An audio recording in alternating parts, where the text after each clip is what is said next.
จะเอาอะไรเมื่อตอนเจ้าไปเจ้าก็ไปมือเปล่าเช่นกันชื่อเสียงหยดลาบหากเอาไปไม่ได้สักอันแล้วใหญ่ยื้อแย่งแข่งขันบอกอวยกันฆ่าฟันตัดรอนเงินทองตามส่งแค่โรงพยาบาลญาติมิตรวงวานลูกหลานส่งแค่เชิงตะกอนจะมีใครเล่าอยู่กับเรานอนเฝ้ากองฟอนวางดอกไม้จันทร์แล้วจรกลับไปนอนบ้านใครบ้านมันใหญ่ขับฟ้า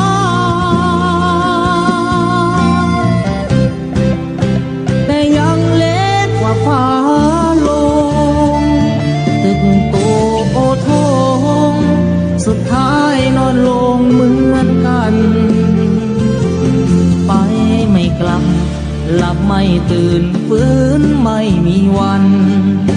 ชีวิตหลังความตายนั้นนรกสวรรค์ยังรอบาปบุญดีชั่วติดตัวเมื่อตายเงินทองมากมายคนเอาไปไม่ได้หรอกน้อร่างนอนแน่นิ่งไม่ไหวติ่งเหมือนดังต้นตอตราสังมัดแขนผู้คอไฟไม่หงิกงอเป็นเท่าวีพง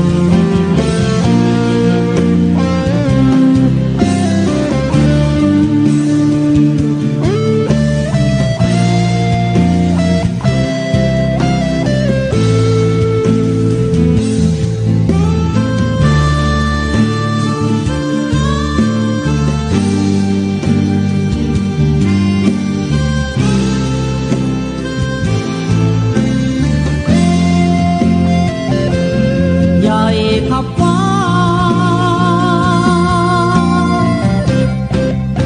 แต่ยังเล็กกว่าฟ้าลงตึกโตโอทงสุดท้ายนอนลงเหมือนกันไปไม่กลับหลับไม่ตื่นฟื้นไม่มีวันชีวิตหลังความตายนั้นนรกสวรรค์ยังรอบาปบุญดีชั่วติดตัวเมื่อตาย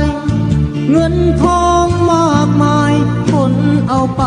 ไม่ได้หรอกน้อ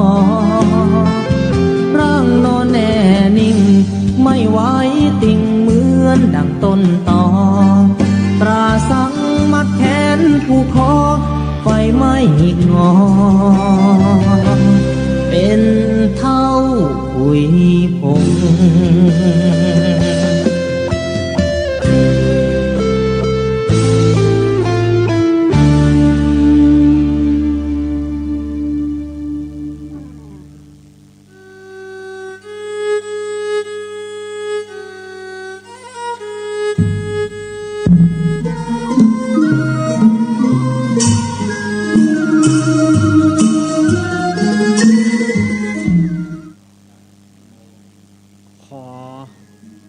นอบน้อม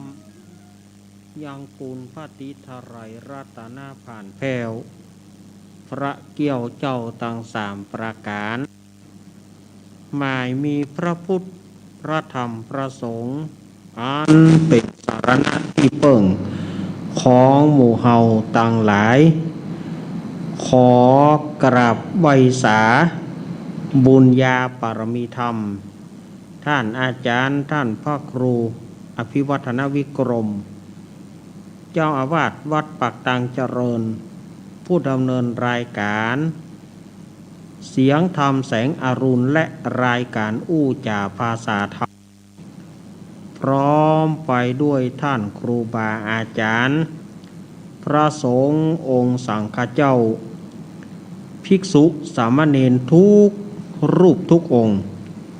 ที่ท่านได้เปิดวิทยุรับฟังอยู่ต่างวัดต่างวาด้วยความเคารพอย่างสูงสุดยิ่งครับผมสวัสดีเจเจแล้วก็ขอแสดงความนับถือลุงแหนนตัวเนอร์พร้อมกันนี้ผมขอกราบสวัสดีก้อยเซนเมียงเข้าเหมือนกันนะครับผมขอกราบสวัสดี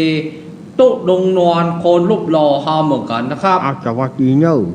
ผมขอกราบสวัสดีป้อหลวงหนานอาคมเตสนาบ้านต้องท้อเข้าเหมือนกันนะครับสวัสดีผมขอกราบสวัสดี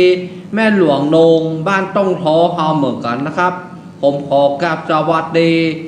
พี่แนนลูกสาวป้าหลวงนานเท่าเหมือนกันนะครับผมขอกราบสวัสดีพี่แนนลูกสาวป้าหลวงนานเท่าเหมือนกันเนาะผมขอกราบสวัสดีครอบครัวป้าหลวงนานเหมือนกันนะครับยินดีลูกผมขอกราบสวัสดีครอบครัวป้าหลวงนานบ้านต้องท้อเท่าเหมือนกันนะครับต้องท้ออำเภอดอยลอเท่าเหมือนกันนะครับสวัสดีลูกผมขอบคุณที่ป้าหลวงนานที่มาคุมเครื่องแตนผมมอกวันติดเนาะผมขอบคุณป้าหลวงนานนักที่มาแตนผมขอบเป็นยังผมขอบคุณนักขอบคุณหลายจากใจผมมาเมียอย่างฮือเด้อป้าหลวงนานเด้อผมขอบคุณครับครับ ในโมนเน้นดันเลยครับเจริญปอนคณะสัตยาญาติโยมศรัทธาสาธุชนคนดีเฮาทุกท่านมาแล้วเนอมาแล้วเนอมาแล้วเนอมาแล้วมาปะกันในรายการธรรมะเพื่อชุมชนตั้งสถานีวิทยุแห่งนี้อันมีสถานีวิทยุคลื่นพระพุทธศาสนาการศึกษาและวัฒนธรรม 104.50 เมกะเฮิรตซ์ วัดฝ่ายหินตำบลสุเทพอำเภอเมืองจังหวัดเชียงใหม่โดยเมตตาปรมีธรรมของท่านอาจารย์ท่านพระครูสมุวิสุวัตวรกิจโจผู้อำนวยการสถานีวิทยุคลื่นพระพุทธศาสนาการศึกษาและวัฒนธรรมสถานีวิทยุวัดพระบาทอุดมน้ำบ่อสาวา 100.25 เมกะเฮิรตซ์โดยเมตตาปรมีธรรมหลวงพ่อสุจิตานุรักษ์แล้วก็สถานีวิทยุห้วยตองซักเรดิโอนี่ยังบดีเตอร์เนอร์โซนใต้เฮาก็ยังบ่ได้ฟังเตอร์เนอร์โซนใต้เฮาตั้งแต่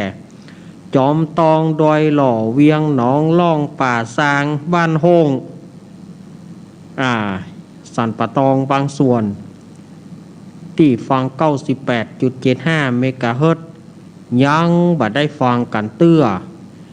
โซนใต้ยังบ่ได้ฟังกันเตื้อเนอร์ต้องรอแถมระยะหนึ่งนอ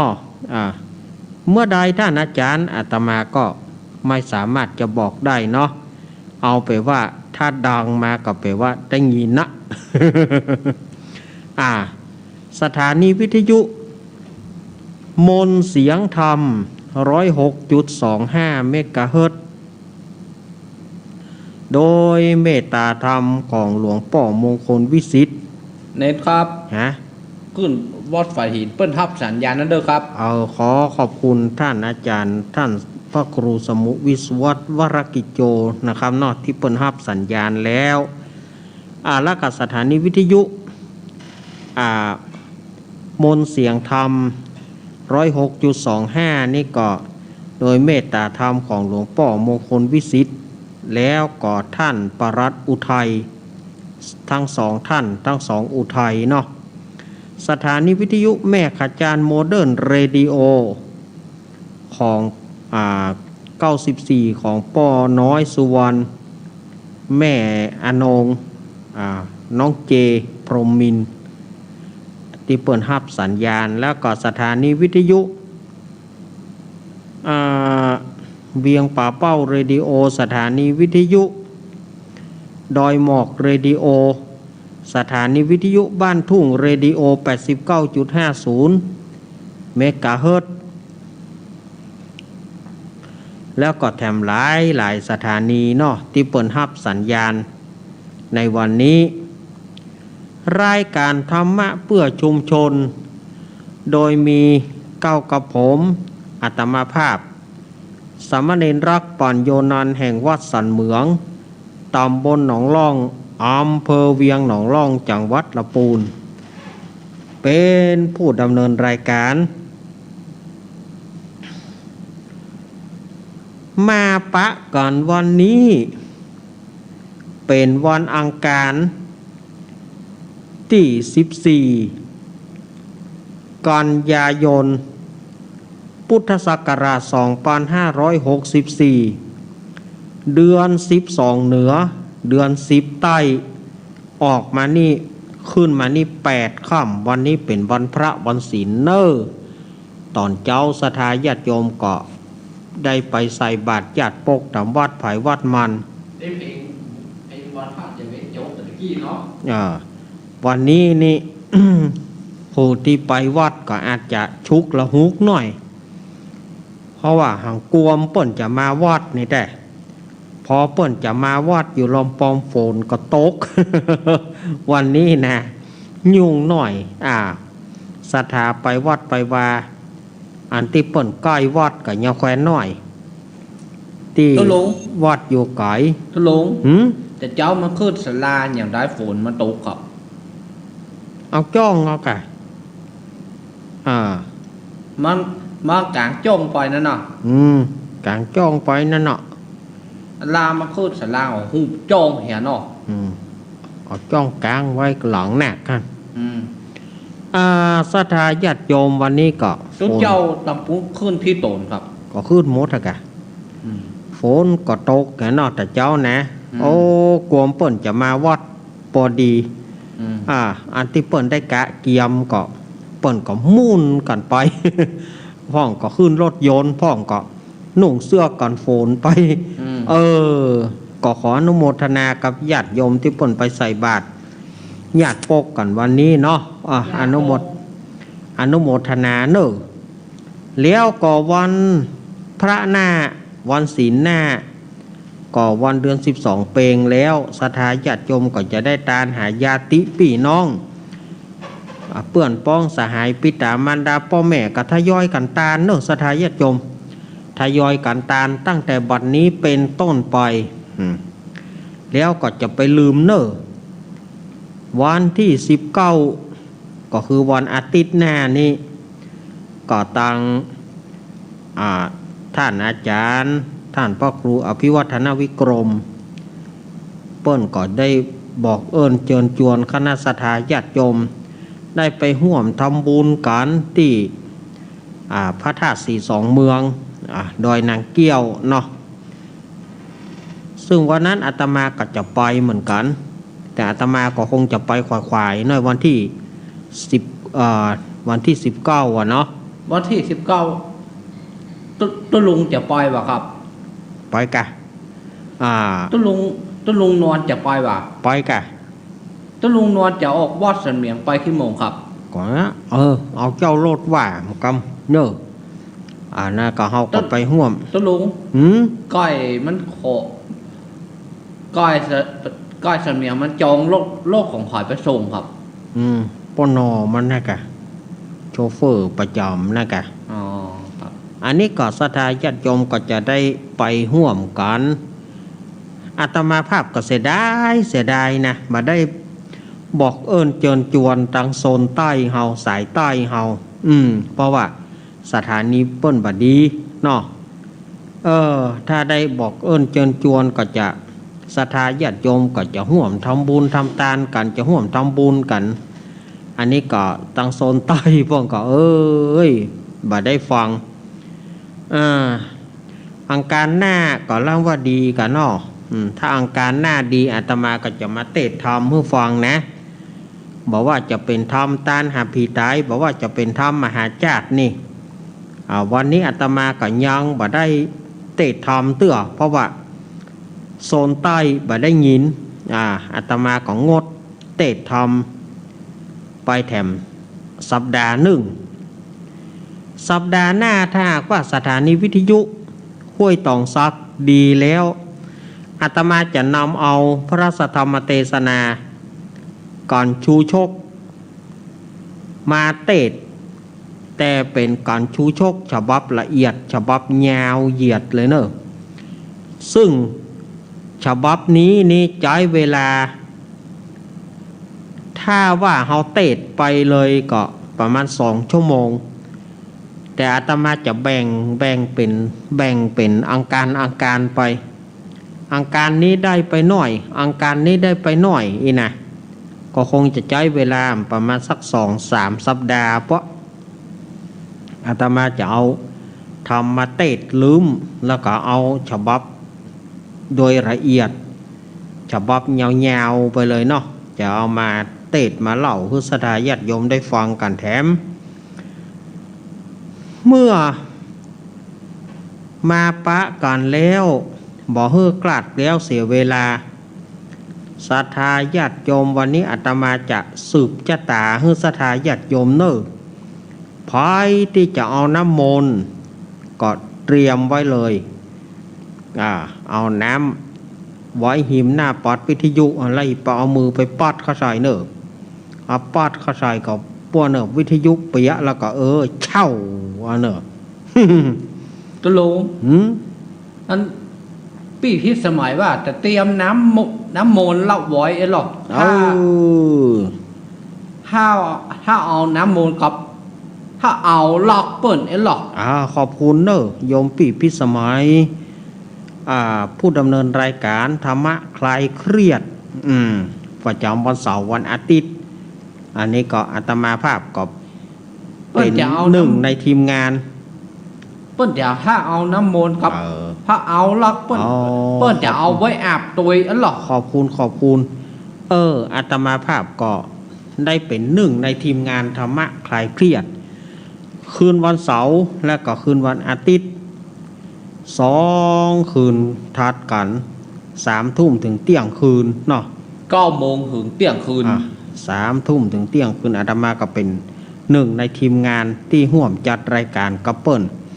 เอาละบ่เฮามาไหว้พระผมนี่เป็นมวยแซมเนาะเฮามาไหว้พระแล้วก็อาตมาจะเจริญพุทธมนต์สืบโหราจตาเพราะว่าโซนใต้เปิ้นบ่ได้ยินอาตมากับอินดูโซนใต้เปิ้นเนาะเอาเต้าที่ว่าสถานีวิทยุที่เปิ้นฟังอยู่เนาะ ฝ่ายจะเอาน้ำมนต์เกียมไว้พร้อมแล้วบ่เอาละเมื่อเกียมน้ำมนต์พร้อมอาตมาจะไหว้พระแล้วก็ชุมนุมเทวดาแล้วก็จะสวดมนต์สืบโหราจตาเนอเอาละพร้อมละเนาะกราบ1กราบ2กราบ3อรหังสัมมาสัมพุทโธภควาพุทธังภควันตังอภิวาเทมิสวากขาโตภควตาธัมโมธัมมังนะมัสสามิสุปฏิปันโนภควโตสาวกสังโฆสังฆังนะมามิ สักเคกาเมจรูเปกิริสิกรัตเตจันตริเควิมาเนทีเปรเทจักาเมตรุวนาคาเนอารามเมวัตุมหิเกเตภูมิมาธาทโยจตุโลกปราชายมราชา อินโทเวสสุวรรณราชาอริยเมตโยโพธิสัตตาวกาทโยอริยสาวกาจะปุถุชนาการณายะจะสมาธิติเยวาพุทเทปัสสนาธัมเมปัสสนาสังเกปัสสนาพุทเทสักการวาธัมเมสักการวาสังเกสักการวาอิโตทานาโตยวาปรัมปรายมาสมิงสุจักาวาเรสุเทวตายังมุนิวรวัจนังสาทโวโนสุนันโตธรรมสวนาการโรอยัมพะทันตาธรรมสวนาการโรอยัมพะทันตาธรรมสวนาการโรอยัมพะทันตานะโมตัสสะภะคะวะโตอะระหะโตสัมมาสัมพุทธัสสะนะโมตัสสะภะคะวะโตอะระหะโตสัมมาสัมพุทธัสสะนะโมตัสสะภะคะวะโตอะระหะโตสัมมาสัมพุทธัสสะพุทธังสารนังกัจฉามิธัมมังสารนังกัจฉามิสังฆังสารนังกัจฉามิทุติยัมปิพุทธังสารนังกัจฉามิทุติยัมปิธัมมังสารนังกัจฉามิทุติยัมปิสังฆังสารนังกัจฉามิตติยัมปิพุทธังสารนังกัจฉามิตติยัมปิธัมมังสารนังกัจฉามิตติยัมปิสังฆังสารนังกัจฉามินะโมเมสัพพพุทธานังตัวติงสาวรรักกโนตันหังกาโรมหาวีโรเมตังกาโรมหายาโสสารนังกาโรโรกาหิโตทิปังกาโรจุตินทาโรโกนทันโยชนะปะโมโกมังกาโรปุริสาสะโปสุมาโนโสมาโนทิโรเรวะโตรติวัตโนโสภิโตคุณาสัมปันโนอโนมาตาสิชานุตโมปะทุโมโรกาปโจโตนาราโทวาราสารติปะตุมุตตโรสัตตาสารโรสุเมโทอังกาปุงกาโลสุชาโตสัพพะโรกาโคปิยัตถสีนาราสะโพอัฏฐทาสีการุณิโกธรรมัตถสีตามโมนุโตสิทธัตโตอาสโมโรเกติโสจาวาระตังวาโรปุโสจาวาระโทพุทโธวิปัสสิจานุปโมสิกิสัปปะหิโตสัทธาเวสสโปสุขาทายโกกากุสันโทสัทธาวะโหโกนาคามโนรานันจาโหกาสโปสิริสัมปันโนโกตัมโมสกายะปุงกาโวอาทาวิสาติสังกตาอิเมพุทธามหิติกาการุณาคุณาสัมปันนาสัพพะโรกาภิปูจิตาเอเตตาสาปราพุทธาอุตมังกาปุงกาลเตปิสังฆกุณาอาสุงปิติเยมาตังปะทังเอเตพุทธาติตาจามังการาหุนติสัพพะทาทาวิสาติเมพุทเทอาหังวันตามิสัพพะตาเตสังยานีนาสีเลนะขันติเมตตาปาเรนะจเตปิโนอนุรักขันโตอโรคายเยนะสุเขนะจาทาวิสาติเมพุทเทโยนะโรสารนังกาโตกาปาเนสัตตาสหัสานิโทคติงโสนาคาฉันติอาทาวิสาติพุทธปาริตังเมตตาโยอุตตารโรโมปัสเสโนโกสารพิปุธิคาโสนาจาสังกิโจสุโพโธทายะปรมาโนนารากิริงปริรโยโพธิสัตตาอิเมตาสานุกัมเมนะสัมโพธิงปาปุนิสันติอานาคาเตอัญเยปัญจสัตตาธิรารัฐพยาการณสีโยงอนุกัมเมนะสัมโพธิงปาปุนิสันติอานาคาเตเอเตนะสัจจวัชเชนะหนตุโนชัยมังการังสัมพุทเทอาทาวิสัญจทวราสัญจสหัสเกปัญจสัตตาสหัสานีนะมามิสีราสาหังเตสังธรรมันจะสังกัญจาอาตาเรนะนะมามิหังนามาการานุภาเวนะหันตัวสัพเพอุปัฏฐเวอเนกาอันตรายปิวินาสันตัวเสสะโตสัมพุทเทปัญจปัญญาสัญจจตุวิสัตติสหัสเกทัสสะตาสหัสานินะมามิสิราสาหังเตสังธรรมันจะสังกัญจาทาเรนะนะมามิหังนามาการานุภาเวนะหันตัวสัพเพอุปัฏฐเวอเนกาอันตรายปิวินาสันโตเสสะโตสัมพุทเทนะวุฒารสเตอัตถจตาลีสาสหัสเกวิสติสัตตาสหัสานินะมามิสิราสาหังเตสังธรรมันจะสังกัญจาทาเรนะนะมามิหัง นามาการานุภาเวนะหันตัวสัพเพอุปัฏฐเวอเนกาอันตารายปีวินาสันตัวเสสะโตนะโมอะระหะโตสัมมาสัมพุทธัสสะมะเหสีโนนะโมโอตามะธัมมัสสะสวากาตาเสวะเตนิทานะโมมหาสังกัสสะปิวิสุตาสีลาทิติโนนะโมโอมาตายารัตตาสรัตนาตายาสสาธุกังนะโมโอมากติตาสัตตาสาวตุตายาสปินะโมการะปะปะเวนะวิคาจันตุจุปัฏฐวานะโมการานุปเวนะสุวัติหนตุสัพพทานาโมการะชะเตเจนะวิธิมหิโหมิเตชวาศาสนาสัจโรกาสาวุธิปวัตุสัพพทาสาสนัมปิจโรกันจเทวรากันตุสัพพทาสัตถิงหนตุสุกิสัพเพปาริวาเรหิอัตตาโนอเนคโสมานาหนตุสหัสสเพหิยติปีราจะโตวะโจระโตวะมานุสะโตวะอามานุสะโตวะอากิโตวะอุทธากะโตวะปิสาจโตวะขานุกะโตวะกันดากะโตวะนักกตาโตวะชนะปะโตโรกะโตวะอาสัทธรรมโตวะอาสันติทิโตวะสัพปุริสะโตวะจันทะอาทิอาสามิกาโกนากุกุลาอาหิวิจิกามานิสัมปติปิอาจตาราสสุการามหิสายการากาสาธิหินานาปายโตวะนานาโรกะโตวะนานาอุปัฏฐวะโตวะอาระกังคันหันโตปฏิฐานะโตปัฏฐายตถาคตสสะตัสสะปรมิโยทัสสะอุปปรมิโยทัสสะปรมัตถปรมิโยปัญจามหาปริจเกติโสจาริยาปัจฉิมภเวกปวะกันติงชาติงาภินิกามานังปทานะจาริยังโพธิบารังเกมาราวิชัยยังสัพพัญญูตยานะปฏิเวทัง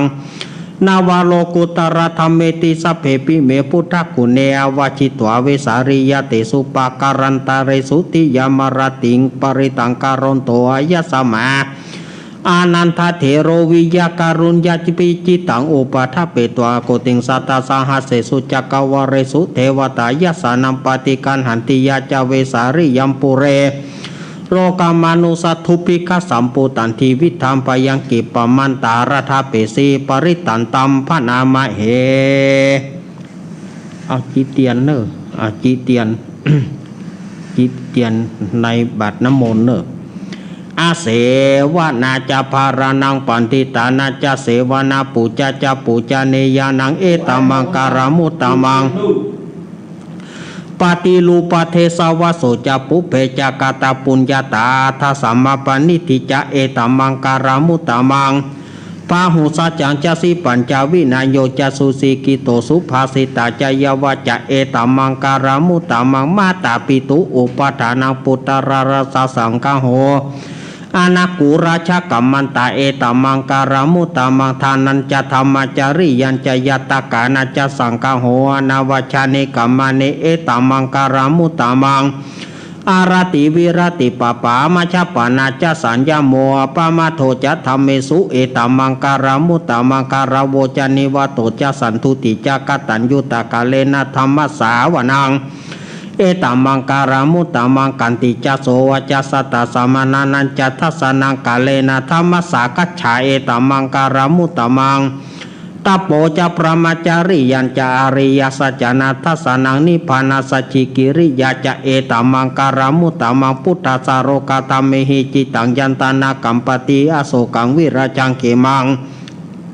อมาปราชิตาสัพพทาสนติงขันจันเตตันเตสังมังการามุตตามันติมหามังการสุตังยังกินชีวิตังอิทาวาหุรังวาสเกสุวายังรัตนังปานิตังนาโนสมังอาติตถาคเตนะอิทัมปิพุทเทรัตนังปานิตังเอเตนะสัจเจนะสุวัติหนโตขะยังวิราคางามาตังปานิตังยักขสกาสกายมุนิสมาหิโตนะเตนะธรรมเมนะสมาธิกินจิอิทัมปิธรรมเมรัตนังปานิตังเอเตนะสัจเจนะสุวัติหนตุยัมพุทธเสโธปเรวนายิสุจิงสมาธิมานันตริกัญญามาหุสมาตินาเตนะสัมโมนาวิชติอิทัมปิธรรมเมรัตนังปานิตังเอเตนะสัจเจนะสุวัติหนตุเยปุกาลาตาสตังปัสสะถาจตาเลเอตาเนโยกาหิเนหนเตเตทะกินายะ สุขตาสสาวกะเอเตสสุทินานิมหปารานิอิธัมปิสังเครตานังปเนตังเอเตนะสัจเจนะสุวัติโหนตุ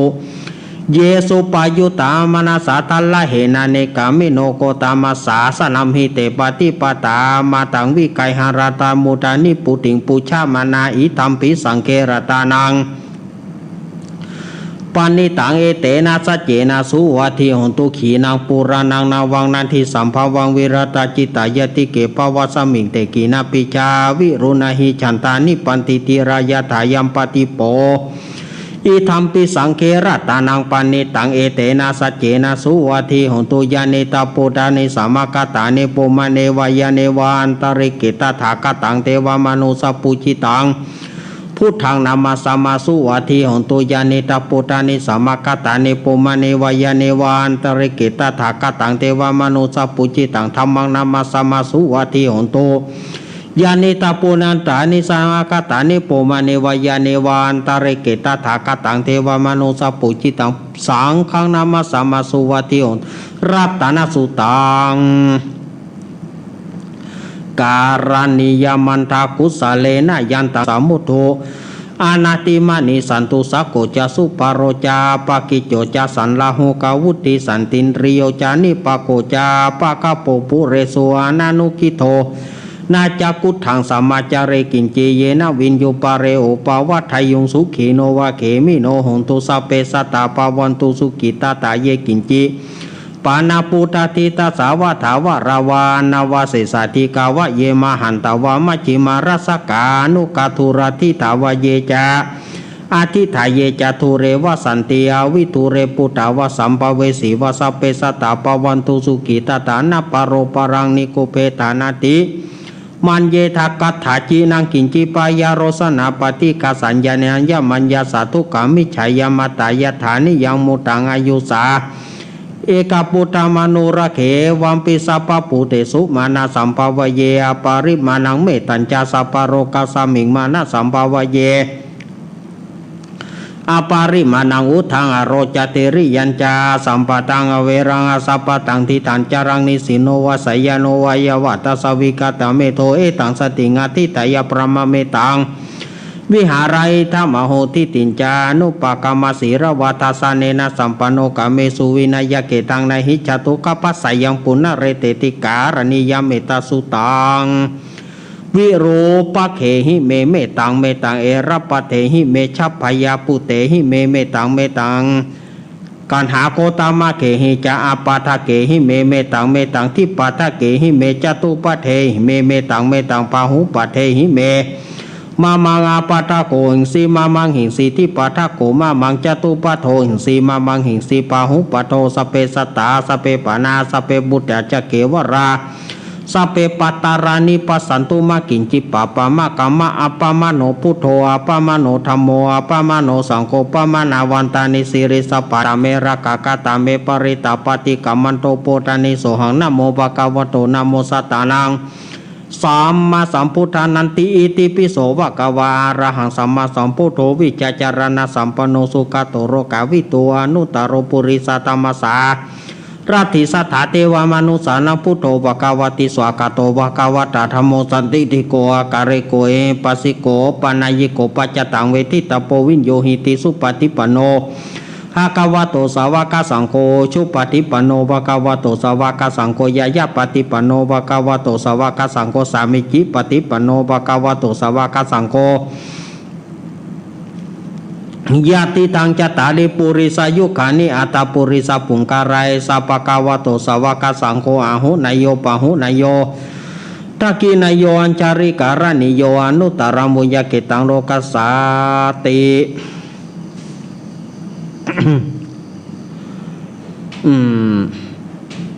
สัพพะโรกาวินิมุตโตสัพพะสันตาปวัชิโตสัพพะเวรมติกันโตนิพุตโตจตุวังปวัสสปิติโยมิวัจฉันตุสัพพะโรโกวินาสตุมะเตภวัตวันตรายโย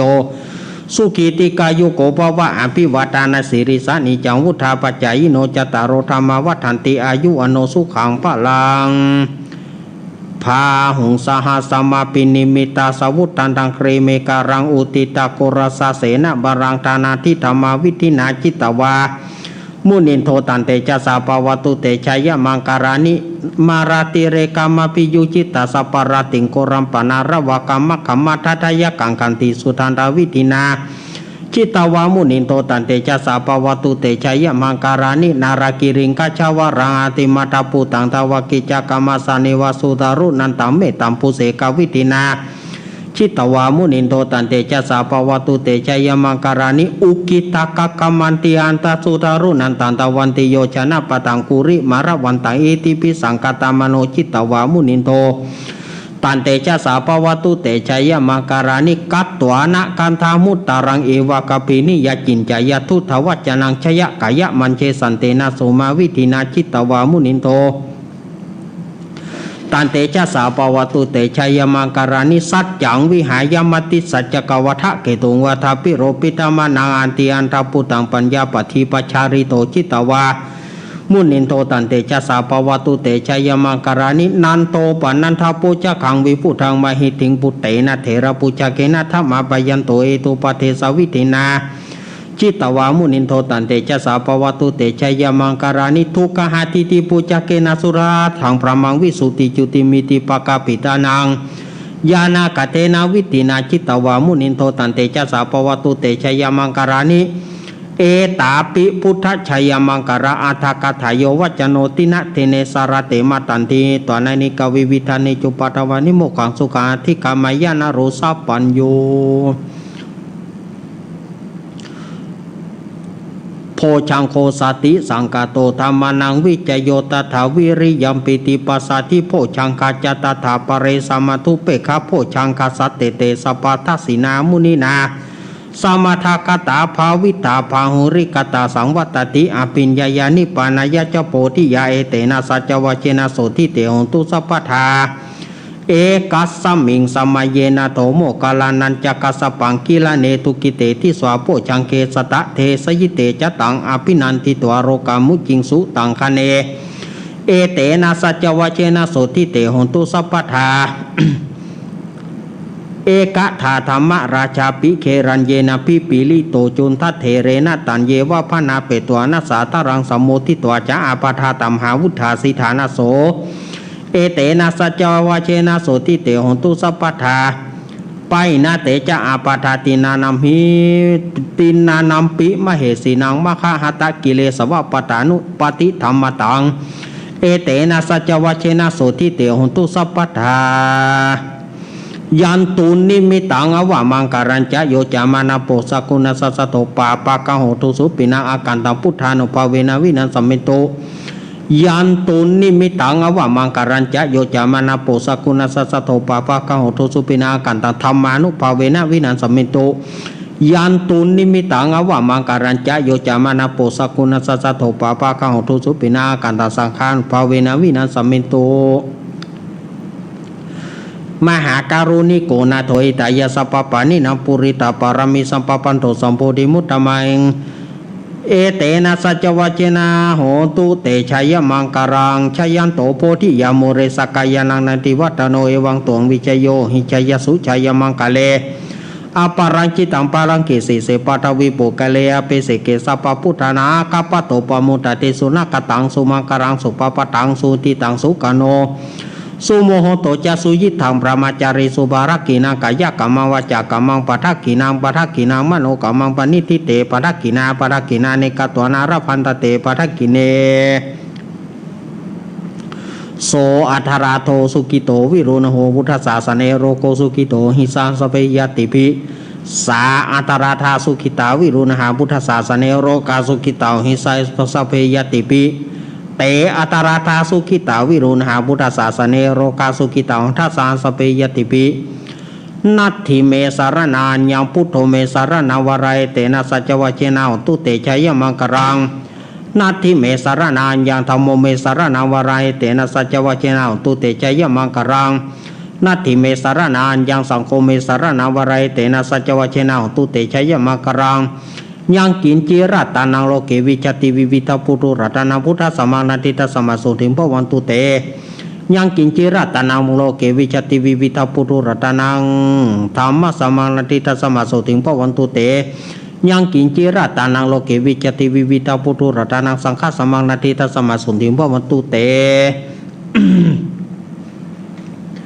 โอมติปะสหมังสะดาเทียนก้าวัดวาลุกเป็นเปียวไฟสลีกันใจกูเทียนนี้ปราบเมืองผีมากูดาวบ่ฮุกกี้เจนเต้าปราบกินมา101ภาษากูก็ปราบได้ใต้ปืนฟ้าเหนือหน้าแผ่นดินเกาลิ้นกูเป็นน้ำเกากลางกูก็เป็นแม่น้ำใหญ่กูจักออกไปท่วมหัวผีตายปลายลิ้นกูเป็นดาบเทียนก้าใต้ปืนฟ้ากูบอกกัวสังโอมสัพพโตมังสวหาย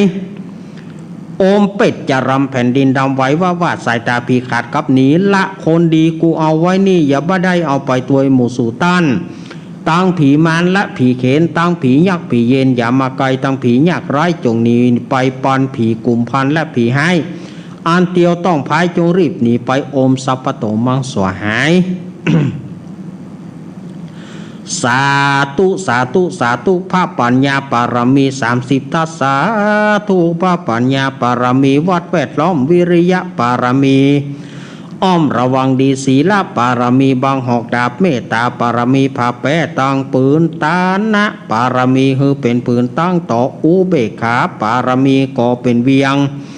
สัจจะปารมีเวทระวังดีเป็นไม้ใต้กันตีปารมีกลายเป็นหอกดาบปังนาไม้และปืนไฟอ่านที่ฐานะปารมีผ่านดาบไปทุกแห่งแข่งแรงปราบฝูงหมู่มารผีสางพายเพจตุกตาวิปบตีปั้งไปนี้แม่ธรณีอาสาจันโซเสมือนพันอยู่ข้างน้ำนาตีนองกวางต่อกวางแตกตีฟองหน้าน้องหน้านอกกลายเป็นข้าวตอกดอกไม้ถวายปูจาปลาแก้วแก่นทัศสัตตันพระพุทธทางเลยจงมาพายโปรดอนุญาตโตดโปรดปูกาแต่ดีลี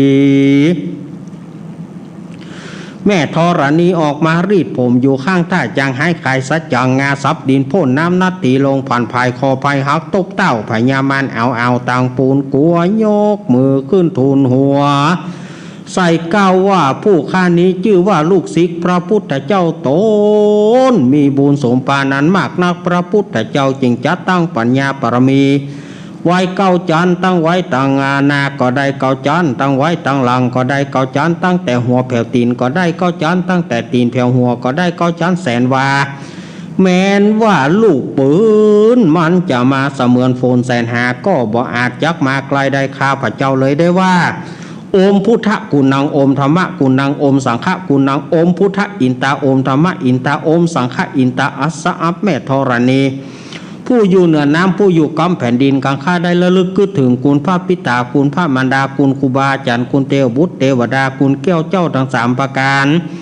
คือคุณพระพุทธคุณพระธรรมคุณพระสงฆ์คุณแดดคุณฝนคุณน้ำคุณลมคุณดินคุณไฟคุณกุศลเจ้าก็ดีคุณพระโตนพระวนาก็ดี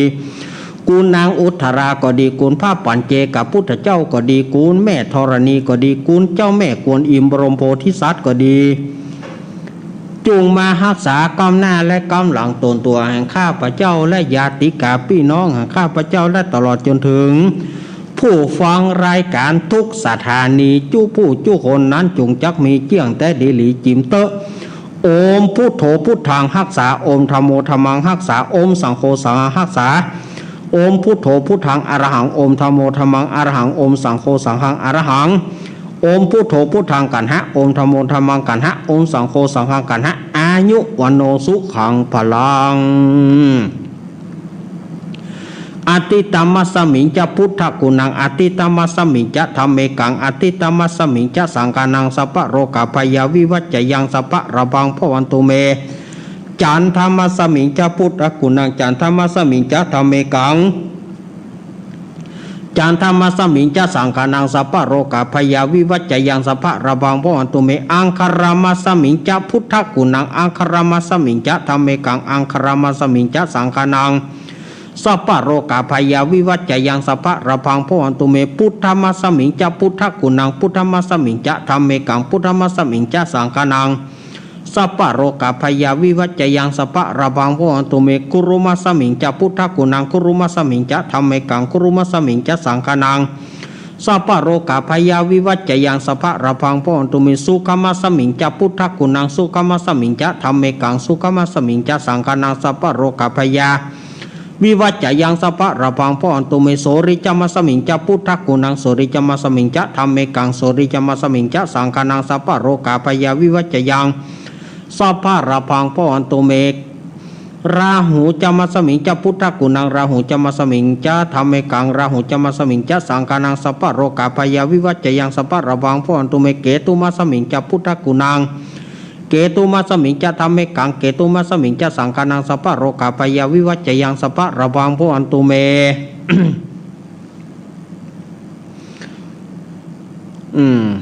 อิมาสมิงมงคลจักรวาลทั้ง8ทิศประสิทธิจงมาเป็นกำแพงเกี้ยวทั้ง7จานมาป้องกันหอมล้อมล้อก็ตัวอนันตราชเสมานาเกเตสมันตสตโยจนะสสตสาสานิพุทธชาราปริเกเตระกันตุสุรกันตุอิมาสมิงมงคลจักรวาลทั้ง8ทิศประสิทธิจงมาเป็นกำแพงเกี้ยวทั้ง7จานมาป้องกันหอมล้อมล้อก็ตัวอนันตาราชเสมานาเกเตสมันตสตโยจนะสสตสาสานิธรรมชาราปริเกเตระกันตุสุรกันตุอิมาสมิง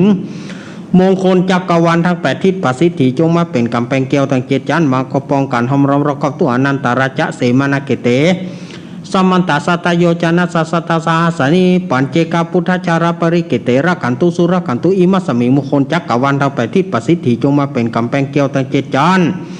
มาป้องกันหอมรอบๆเข้าตัวอนันตาราชเสมานาเกเตสมันตสัตโยจนะสัสตสาสานิสังฆชาราปริเกเตระกันตุสุรกันตุพุทโธมังกาลสัมพุทโธสัมพุทโธทิปัฏฐุธัมโมพุทธมังกาละมังกมาสัพพะทุกขาปมุญจเลธัมโมมังกราสัมพุทโธคัมภีโลทุทัสโสอนุงธรรมะมังกาละมังกมาสัพพะพยาปมุญจเลสังโฆมังกาลสัมพุทโธนวราทกินโยอนุตตโรสังฆมังกรามังกมาสัพพะโรกาปมุญจเลอัตถิอุณหสาวิจโยธรรมโมโลเกอนุตตโรสัพพสตาหิตาทายะตังตองกันหาหิเทวเตปริวเชราชทันเทอามานุเสปวะเกพยเกนะเกวิเสปุเตอากาลามารเนนะจัสสะปัสสมามารณมุโตทะเปตวการามริตังตาเสวะอนุภาเวนะหนตุเตโวสุกิสถาสุทัสสีลังสมาทายะธรรมังสุจาริถังจาเลตาเสวะอนุภาเวนะหนตุเตโวสุกิสถาลิกิตังกินจิตังปูชังตระนังวัจจานังกรุงปริสังเทสนังสุตตสายุปวัตติอาทิอุณหสาวิจโยธรรมโมโลเกอนุตตโรสัพพสตาหิตาทายะตังตองกันหาหิเทวเตปริวเชราชทันเทอมนุเสปวะเกปยเกนะเกวิเศปุเตอกาลามารเนนะจัสสะปัสสมามารณปุโตทะเปตวการามริตังตาเสวะอนุภาเวนะหนตุเตโวสุกิสตาสุทัสสีลังสัมมาทายะธรรมังสุจาริถังจาเลตาเสวะอนุภาเวนะหนตุเตโวสุกิสตาลิกิตังกินจิตังปูจังตระนังวัจจานังกรงปริสังเทสนังสุตวาตัสสะอายุปวัตติอาทิอุณหสวิจโยธรรมโมโลเกอนุตตโรสัพพสตาหิตาทายะตังตังกันหาหิเทวเตปริวเชราชทันเทอมนุเสหิปาวะเกปายะเกนะเกวิเสปุเตอากาลามารเนนะจัสสะปัสสมามารณมุโตทะเปตวการามริตังตาเสวะอนุภาเวนะหนตุเตโวสุกิสถาสุทัสสีลังสมาทายะธรรมังสุจาริถังจาเลตาเสวะอนุภาเวนะหนตุเตโวสุกิสถาลิกิตังกินจิตังปูจังตระนังวัจจานังกรงปริสังเทสนังสุตตสาอายุปวัตติสักกะตัวพุทธารัตนาโอสัทธาโอธรรมวรัยตาเทวมนุสนาบุตเตเจนะสุทินานาสันตุปาดาวทัสสะเปตุขาวปัสเมนตุเตสักกะตัวธรรมรัตนังโอสัทธาโอธรรมวรัมปริราหุปัสมานาเตเจนะสุทินานาสันตุปาดาวสัพเพปยาอุปัสเมนตุเตสักกะตัวสังขารตานังโอสัทธาโอธรรมวรังอาหุนยังปะหุนยังสังฆเตเจนะสุทินานาสันตุปาดาวสัพเพโรกาอุปัสเมนตุเตอินทชาตาเทวชาตาพรหมชาตามหาพรหมชาตาอิสีชาตามหาอิสีชาตามุนีชาตามหามุนีชาตาปุริสชาตามหาปุริสชาตาจักรวัติชาตามหาจักรวัติชาตาพุทธชาตาปัญเจกพุทธชาตาอรหันตชาตาสัพพสิทธิวิจตรานังชาตาสัพพโรกัจจริยานังชาตาสัพพโรกาธิปติยานังจตายเตนะสัจวเจนะตุยหังสุอติอนตุตุยหังสหายะโอมนะโมพุทธัสสะโอมนะโมธรรมัสสะโอมนะโมสังฆัสสะไสยทิทังโหโรโหโรสหายะอินทจตาเทวจตาพรหมจตามหาพรหมจตา อิสีชตามหาอิสีชตามุนีชตามหามุนีชตาปุริสชตามหาปุริสชตาจักรวติชตามหาจักรวติชตาพุทธชตาปัญเจกพุทธชตาระหันตชตาสัพพสิทธิวิชตรานังชตาสัพพโรกัจจริยานังชตาสัพพโรกัติปติยานังชตาเอเตนะสัจวัชเชนตุยหังสุติหุนตุตุยหังสวายะโอมนะโมพุทธัสสะโอมนะโมธัมมัสสะโอมนะโมสังฆัสสะสยติทังโหรูสวหายะอินทชตาเทวชตาพรหมชตามหาพรหมชตาอิสีชตามหาอิสีชตามุนีชตามหามุนีชตาปุริสชตามหาปุริสชตาจักรวติชตามหาจักรวติชตาพุทธชตาปัญเจกพุทธชตาอรหันตชตาสัพพสิทธิวิชตรานังชตาสัพพโรกัจจริยานังชตาสัพพโรกัติปติยานังชตาเอเตนะสัจวัยเจนะตุยหังสุติหุนตุตุยหังสวายะโอมนะโมพุทธัสสะโอมนะโมธัมมัสสะโอมนะโมสังฆัสสะสยติทังโหรูสวหายะ ปุตตะกาโมระเพปุตตังธนกาโมระเพทนังอาทิกายเยกายะยายะเทวนังปิยตังสุตวาอิติปิโสภควายะมะราชาโนท้าวเวสสุวรรณโนมรณังสุขังอรหังสุขโตนะโมพุทธายะ ชัยยาสนากตาพุทธาเจตัวมารังสาวหานังจตุสัจจังสัพพังรสังเยปิวิงสุนาราสภาตันหังการาตายโยบุตธาตาวิสตินายกสัพเพปฏิทิตาไมหังมาทาเกเตมุนิสารสิเสปฏิทิโตไมหังพุทโธธัมโมทวิโรจเนสังโฆปฏิทิโตไมหังอุเรสปะกุณาคารโรอัทเยเมอนุรุโธสารีบุโตจัตถกิเนโกนตัญโยปิติปกัสสมิงโมการโนจวามะเกทกิเนสวานิไมหังอาสุงอนันทาระหุโรกัสสะปุจจามหานะโมภาสุงวามาโสตะเกเกสันเตปิติปกัสสมิงสุริโยวะปะพังกโรนิสิโนสิริสัมปโนโสพิโตมุนิปุงกาโวกุมาลกัสสะโปเทโรมหิสิจิตาวัฏโกโสไมหังวัตเนเนจังปฏิตัสสิกุณากโรปุโนอังกุลิมาโรจาอุบารินันทสีวรีเทระปัญจายเมชตานารายเตติระกัมมะมะเสสสิติมหาเทราวิชิตาชินาสาวกายเตสิติมหาเทราชิตวันโตชิโนรสาจารันตสีระเตเชนะอังกามังเกสุสันติตารัตานังปุระโตอาสิทักกิเนเมตสุตกังทัชชะกังปัจจโตอสิวะเมอังกุลิมารากังกันทะโมระปริตัญจาอาตานาติยสุตกากาเสชะทานางาสิเสสะปะกะลาสันติตาชินานาวราสังยุเตสัตตะวะการรังกตาวาตาปิตาทิสัญชตาวริราชันตัวปัทวาเสสวินายังยันตุอนันตชินาเตชะสายวสโตเมสกิเจนะสัทธาสัมพุทธาปัญชาเรชินะปัญชารามัจฉัมหิวิหารันตังมหิตเรสธาปเรตุมังสเปเตมหาปุริสาสปายเจวมันโตสุกุโตสุระโกชินานุภาเวนะชิตุปัทโวธรรมานุภาเวนะชิตาริสังโฆสังฆานุภาเวนะชิตันตรายโยสตามานุภาวปริโตจารามิชินนาปัญชาเรติทุกขปัตตาจเนทุกขาปยปัตตาจเนปยโสกปัตตาจเนโสกาหนตุสัพเพปิปานิโนเอตวัตตาจามเหหิสัมปตังวุญญาสัมปตังสัพเพเทวานุโมตันตุสัพพสัมปติสิทธิยาทางนางทะทันตุทัสริยสิรรักันตุสัพพทาภาวนาปิรตาหนตุขัจฉันตุเตวตากตาสัพเพพุทธาปรปตาปเจกนันจะยังพรังอรหันตานาเจเตเจนาระขังวันตามิสัพพโสสัพพพุทธานุภาเวนะสัพพธรรมานุภาเวนะสัพพสังฆานุภาเวนะพุทธารัตนังธรรมารัตนังสังฆังรัตนังตินังรัตนานังอนุภาเวนะจตุราสีติสหัสธรรมขันธานุภาเวนะปิตกัตตยานุภาเวนะชินสาวกานุภาเวนะสัพเพเตโรกาสัพเพเตพยาสัพเพเตอันตรายาสัพเพเตอุปัฏฐวาสัพเพเตทุนนิมิตาสัพเพเตอวมังการวินาสันตุอายุวัฏโกธนวัฏโกสิริวัฏโกยัสวัฏโกภรวัฏโกวันวัฏโกสุขวัฏโกโหตุสัพปตา ตุกาโรกาปยาเวระโสกาสันตุจุปัฏวาในการตรายปีวินาสันตุจัตเตจะสัจจยสิทธิธานังราพังโสติภกยังสุขังพลังสิริอายุจวันโนจะโพคังวุธิจะยัสวะสัตตวาสัจจะอายุจะจีวสิทธิภวันตุเตภวัตุสัพพมัง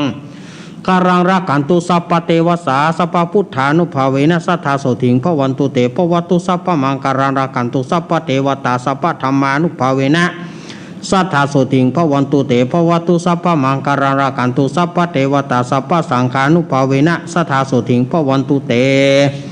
นาคตายกปุตตานังปปะกะหันนิวรานาปริตสานุภาเวนะหันตัวเตสังอุปตวะเอนาคตายกปุตตานังปปะกะหันนิวรานาปริตสานุภาเวนะหันตัวเตสังอุปตวะเอนาคตายกปุตตานังปปะกะหันนิวรานาปริตสานุภาเวนะหันตวะเตสังอุปตวะเวอาโรกายาปารมาราปะสันทุถิปารมังทานังวิสาสาปารมายตินิปานังปารมังสุขัง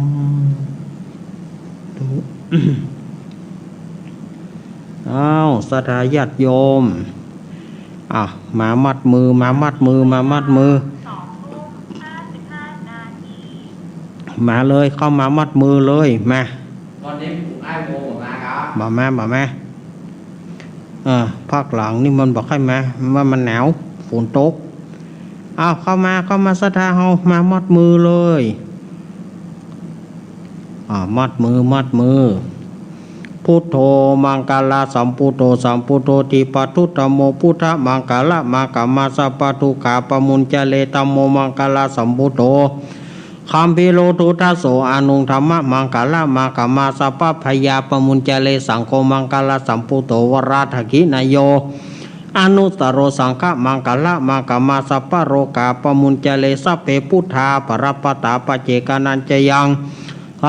ระหันตานาจเตเจนาระขังวันตามิสัพพโสสัพเพธรรมาปรปตาสัพเพธรรมาปรปตาปเจกานันจยังปรังอระหันตานาจเตเจนาระขังวันตามิสัพพโสสัพเพสังฆาปรปตาปเจกานันจยังหาระหันตานาจเตเจนาระขังวันตามิสัพพโสอิติปิโสวิเศษอิเสพุทธานาเมอิมินาพุทธถังโสอิโสตังพุทธปิติอิ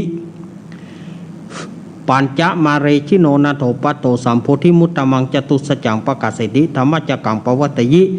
เอเตนะสัจวัชเชนะโหตุเมชัยมังคารังมัดมือเป็นที่เรียบร้อยสัทธาญาติโยมมัดมือแล้วเนอะ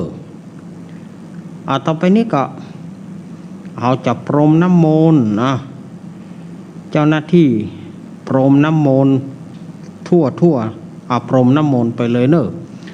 ชะยันโตโพธิยาโมเรสักกายานังนันติวัตตาโนเอวังตวงวิชัยโยโหหิชัยสุชัยมังกาเลอาปราชิตาปรังเกสีเสปัทวิปุกาเลอปิเสเกสาปพุทธานังคัปปโตปมุตตเตสุนักตังสุมังคารังสุปะปะตังสุหุติตังสุกาโนสุโมโหโตจัสสุยิทังพระมาจาริโสวารักกินากายะกามังวาจากามังปะทักกินังปะทักกินังมโนกามังปณิทิเตปะทักกินานิกตวนะระพันธเถปะทักกิเนมาเกณฑ์ต่อไปนี้เกณฑ์สังฆทานเนอะแม่บุญปอนอุปคำแม่คำอุปคำแม่บางปอนโยนอนแม่ของอาตมาแล้วก็โยมปี้พิสมัยวิไรศักดิ์มาแล้วก็ลุงหนุ่ยลุงหนุ่ยได้ยินว่าน้ำท่วมบ้านอย่าได้เป็นกำลังใจเนอะลุงหนุ่ยลุงหนุ่ยสว่างเมฆได้ยินข่าวเหมือนกันหรอน้ำท่วมบ้านหนุ่ยหรอขอเป็นกำลังใจเฮ้อเนอะสืบหนุ่ยน้ำหายท่วมมันก็สืบจะตาเฮ้อแล้วเนอะกับแม่บูนเนอะแม่บูนกกาดก้อม แม่บุญโตยมาประเคนของได้อยู่เนาะเอามาเลยศรัทธาเฮา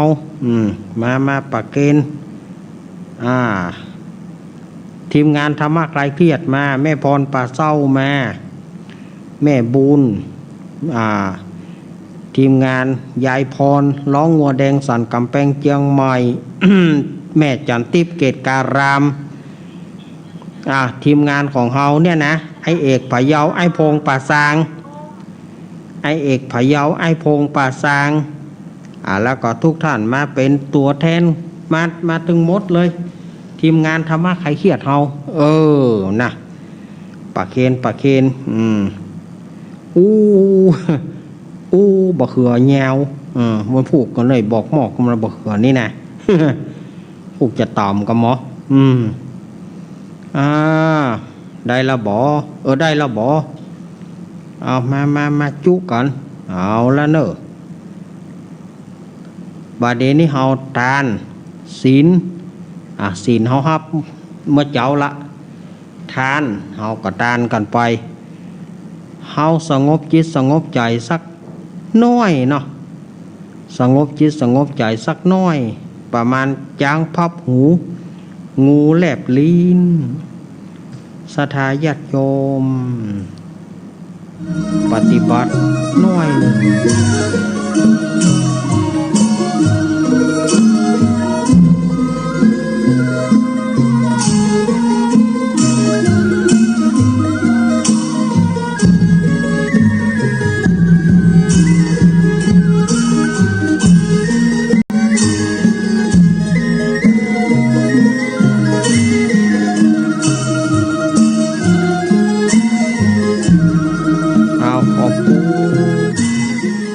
ขอบคุณเนอสถาญาติโยมเฮาตานไปเพื่อเฮาก็สั่งกะหะปาเปิกโรคโควิดโรคหายต่างๆบ่ให้ได้มาใกล้ในเมืองเหนือล้านนาของเฮาและประเทศเขตสยามของเฮาอานุภาพของเฮาเนี่ยอาตมาเชื่อบัดเดี๋ยวนี้โรคโควิดก็เริ่มลดลง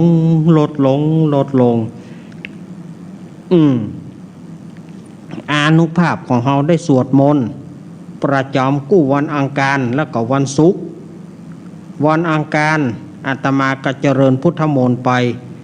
วันศุกร์ก็หลวงพ่อสุจิตานุรักษ์หลวงพ่อใหญ่เฮาก็เจริญพุทธมนต์ไปก็ด้วยอานุภาพอันนี้ทำให้โรคโควิดนั้นซาลงเป็นที่น่าพึงพอใจบ่เมินมานานก็คงจะหมดไปคะแนนว่าหมู่เฮานั้นอย่าได้ประมาทกาดอย่าตกไปไหนก็ต้องใส่เม็ดเป็นประจำมีเจลล้างมือเป็นประจำนี่ศรัทธาญาติโยมก็จะหายจากโรคต่างๆเนาะเอาละต่อไปฮับปอนเนาะคนว่านี่มีเจียวตัวเปิ้นก็ครับมีแต่วันนี้มันอยู่ย่ามแหมแกนหนึ่งมาได้เอาไหม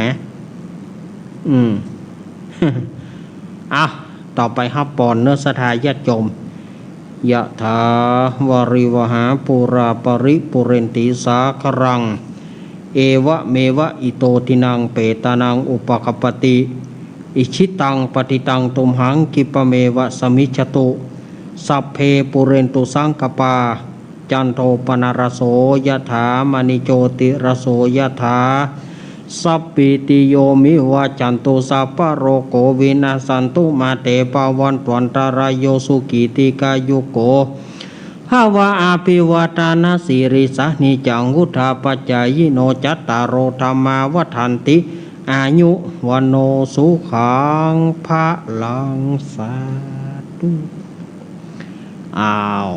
นี่เฮาก็สวดมนต์เป็นที่เรียบร้อยนะ ต่อไปวันตาวันตาหลวงก็ยังใจฉบับเชียงใหม่อยู่เนอะใจฉบับเชียงใหม่วันตาหลวงเพราะว่าฉบับละปูนเปิ้นฮับมาได้เตื้อ วันนี้วันศีลเฮาก็เอาเป็นแต่เป็นว่าให้น้อยเนาะ วันตามิพุทธังสัพปังเมโทสังกัมมาทะเมพันเตวันตามิธัมมังสัพปังเมโตสังกามาทะเมพันเตวันตามิสังฆังสัพปังเมโตสังคามาทะเมพันเตวันตามิกุรูปัจจยจาริเยสัพปังเมโตสังกามาทะเมพันเตวันตามิกัมมัฏฐานังสัพปังเมโตสังกามาทะเมพันเตวันตามิอารามเมพัทธสีมายังสัพปังเมโตสังกามาทะเมพันเตวันตามิเจติยังสัพปังสัพพัทธาเนสุปฏิทิตาสเรราตาตุมหาโพธิงพุทธรูปังสักการังสัทธานาคะโรเกเตวะโลเกปรมะโลเกชัมพูทีเปรังกาทิเปสเรราธาตุโยอาระหันตาธาตุโยเจติยังกันทากุติงจตุราสีติสหัสเสธรรมกันเทสเปสัมปทาเจติยังจาหังวันตามิสัพปะโส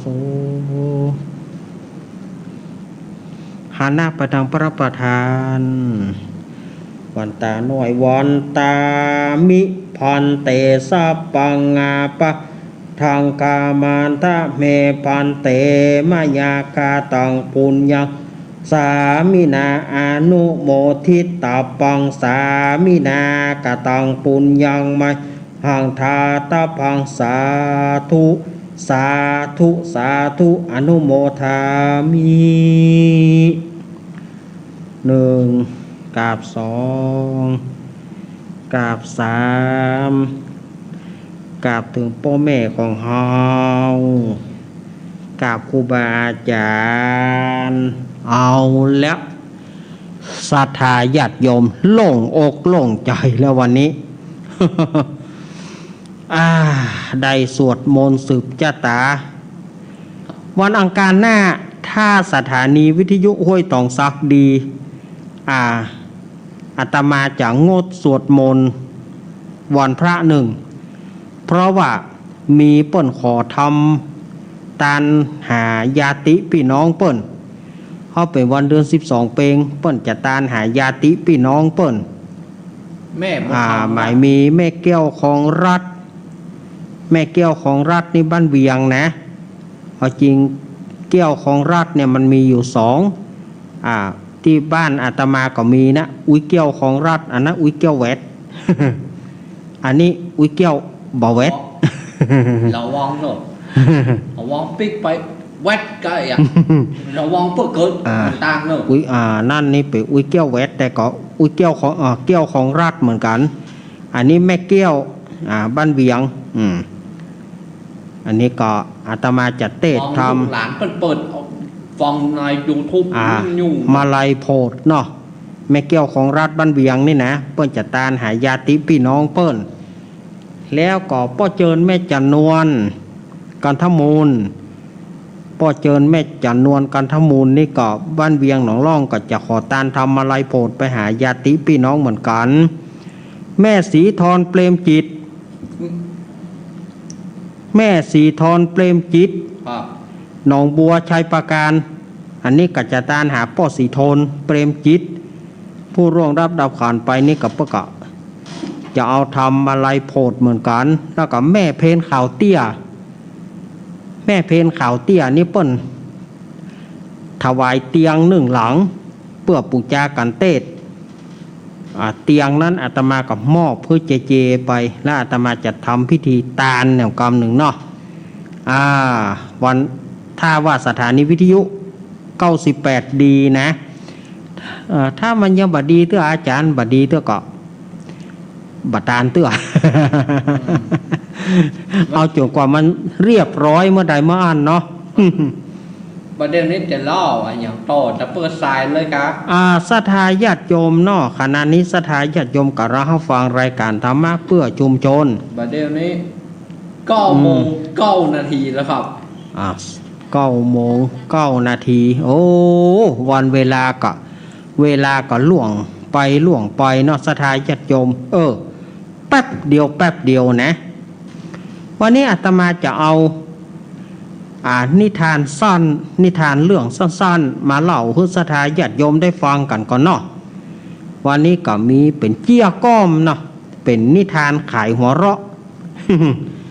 นิทานขายหัวเราะเอามาเล่าให้สถานญาติโยมได้ฟังให้สถานญาติโยมได้คลายความเครียดได้เบาสมองก็แล้วกัน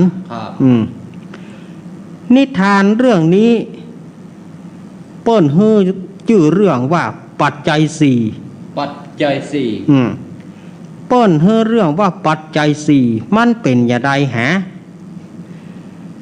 อันนี้มาจากหนังสือขายหัวเราะประมาณ 30-40 ปีมาละ เปิ้นเล่าเอาไว้ในหนังสือขายหัวเราะ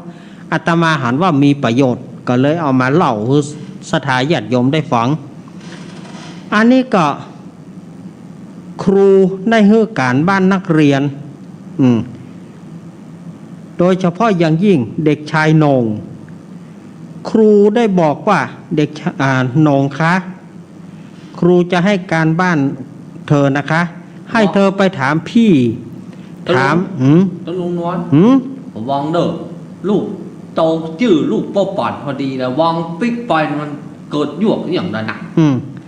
ให้เธอไปถามใครก็ได้นะคะโหน่งเธอไปถามพี่ถามพ่อถามแม่หรือถามปู่ของเธอให้เธอไปถามนะว่าปัจจัยสี่มีอะไรบ้างพรุ่งนี้มาตอบครูนะคะ เด็กชายโหน่งก็จำไว้ว่าจะต้องไปถามไผดีเรื่องปัจจัยสี่นี้จะไปถามไผดีเด็กชายเลิกเรียนแล้วเด็กชายโหน่งก็เลยปิกไปบ้านเมื่อปิกไปบ้านก็ไปหันใส่อ้ายกำลังเล่นโทรศัพท์มือถืออยู่อ้ายกำลังเล่นโทรศัพท์มือถือเล่นคอมพิวเตอร์เล่นแบบที่ว่ากำลังเอาเป็นเอาตายอยู่เพราะว่าเล่นเกมมาหยัง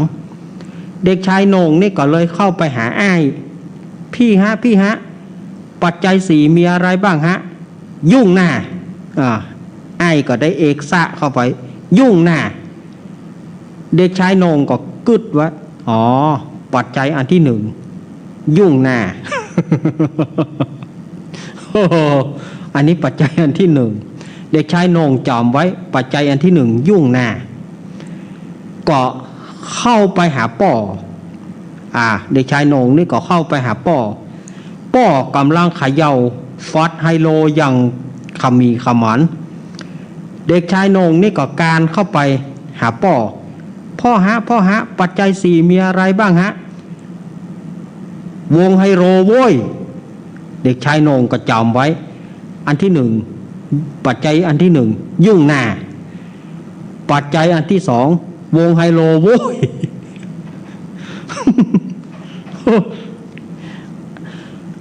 เด็กชายโหน่งก็เข้าไปหาแม่ซึ่งแม่กำลังทำขนมอยู่แม่ก็นึกว่าเด็กชายโหน่งจะมากินขนมก็เลยบอกว่าเชิญเด็กชายโหน่งก็ปัจจัยอันที่สามเชิญ และเด็กชายโหน่งก็ไปหาปู่กำลังเล่นไพ่อยู่ปู่กำลังเล่นไพ่อยู่ปู่ฮะปัจจัยสี่มีอะไรบ้างฮะวงไพ่โว้ยปัจจัยที่อันที่สี่แปลว่าวงไพ่โว้ย ไปกันใหญ่แล้วเว้ย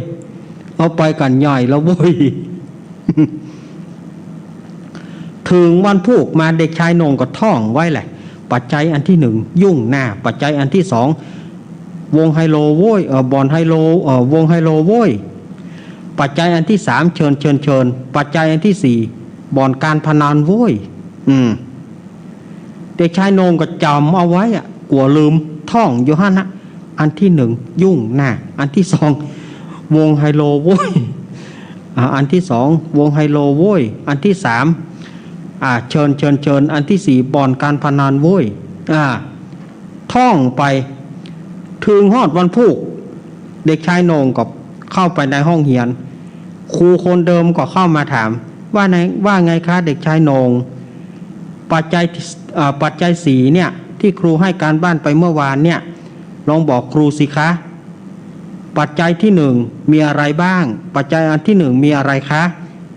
ยุ่งหน้าโหนงเธอเห็นครูเป็นอะไรวงไฮโลโว้ยตายฉันจะไปฟ้องครูใหญ่เชิญโหนงเธอเห็นโรงเรียนนี้เป็นอะไรบ่อนการพนันโว้ย อันนี้ใครเสี่ยมสอนเธอก็ครูบอกให้ผมไปถามพี่ถามพ่อถามแม่แล้วก็ถามปู่ผมก็ไปถามพี่ผมบอกยุ่งหน้าปัจจัยอันที่หนึ่งยุ่งหน้าผมเข้าไปหาพ่อบอกว่าวงไฮโลโว้ยผมไปหาแม่บอกเชิญแล้วผมก็เข้าไปหาปู่บอกว่าบ่อนการพนันโว้ยอันนี้แหละฮะที่ผมได้มาปัจจัยทั้ง4ประการ ศรัทธาญาติโยมเฮ้ยมันจะไปกันใหญ่เนอะอันนี้เขาฟังกันเอาม่วนไปได้เนาะศรัทธาญาติโยมฟังกันเอาม่วนก็พอแล้วเนาะเด็กชายโหน่งนี่จะยุ่งไปแต่ละ อันที่หนึ่งยุ่งหน้า อันที่สองวงไฮโลโว้ยยุ่งเนอะไปจะไปเอาแบบเด็กชายโหน่งนี่เนอะนักเรียนลูกหลานเนอะไปหอนเนี่ยนะฮะจะไปหอนนะวางเวงนะบอกคือหลายเตือนแล้วว่าจะไปหอนเมื่อคืนมันมีไฟเสียวสันหลังวับปะฮู้ก่อนเสี่ยวหนึ่งนะครับสันหลังเนี่ย มันเย็นนะ อันเย็นกลางหลังวับนะเล่นกันไปพ่องศรัทธาญาติโยมจะไปถือไปตือกันเนอะเอาไอ้หยังนะจะไปหอนนะโอ้ยหนอมันจะหอนนี่อย่างฮะเฮ้ยเนี่ยนี่กันล่าตามล่าป่นไข้หัวใส่เสาไปออก104ป่ะไปฮืออยู่ฮะน่ะบอกว่าจะไปฮือก็ฮืออยู่ จีนี่ยุ่งนะเสี่ยงสร้างสีสันหรอสร้างกับสร้างมันบัดสมควรเขาต้องดูเวลานั้นมันเป็นเวลาไหนเวลาเมื่อคืนมันน่ากลัวเวลาเมื่อคืนมันเหมือนหน้าที่จะพิศวงโอ้โหย่ำตาลบอกเตื้อมาอะไรปัดโทโตขวก็ลวดอาบน้ำมาเนาะจาเริญปอนไม่ขาดเจ้าจากทางใดเจ้าอำเภอแม่สวยเจ้าอำเภอแม่สวยเจ้าแม่ยังฮะแม่เอ้ยแม่เอ้ยบอกชื่อนะเจ้ามันประหลัดมุนก้อเจ้าแม่เอ้ยนี่เป็นเป็นกำลังใจเน้อได้น้ำมนต์เรียบร้อยได้น้ำมนต์เรียบร้อยเจ้านั่นแน่ขอได้น้ำมนต์ขอได้น้ำสมปอยไปอาบไปซักเอาน้ำหัวขอคุยพอเน้อเอาเลี้ยวเน้อจ้าแม่เอ้ยเน้ออยู่ดีมีสุขนะเจ้าคอยสาเจ้าดีมีสุขเนอะเจริญป้อนเดี๋ยวโทรเข้ามาใหม่เนอะ089-214-0135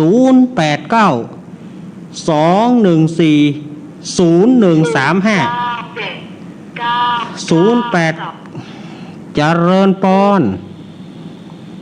ไม่ขาดเจ้าลุงแม่จากตังใด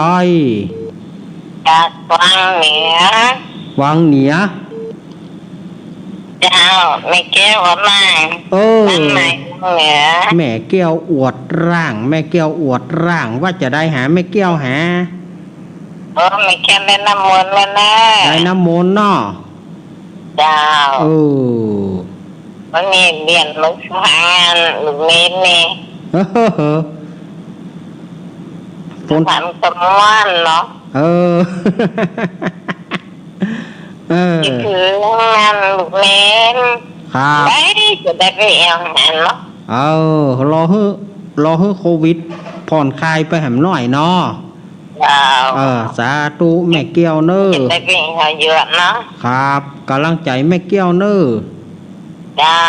กำลังใจคุณเมนด้วยแม่ ครับกำลังใจแม่เกี้ยวเนาะ เมตตาเจ้า แม่เกี้ยวอวดร่างนี่กับเปิ้นอยู่ปุ่นเนอวังเหนือ0892140135มาเลย วันนี้สายว่างเต็มที่มีเข้ามาเลยเนอะ3:20 ไปแถม20 ฝ่ายจะโทรเข้ามาได้เลย0892140135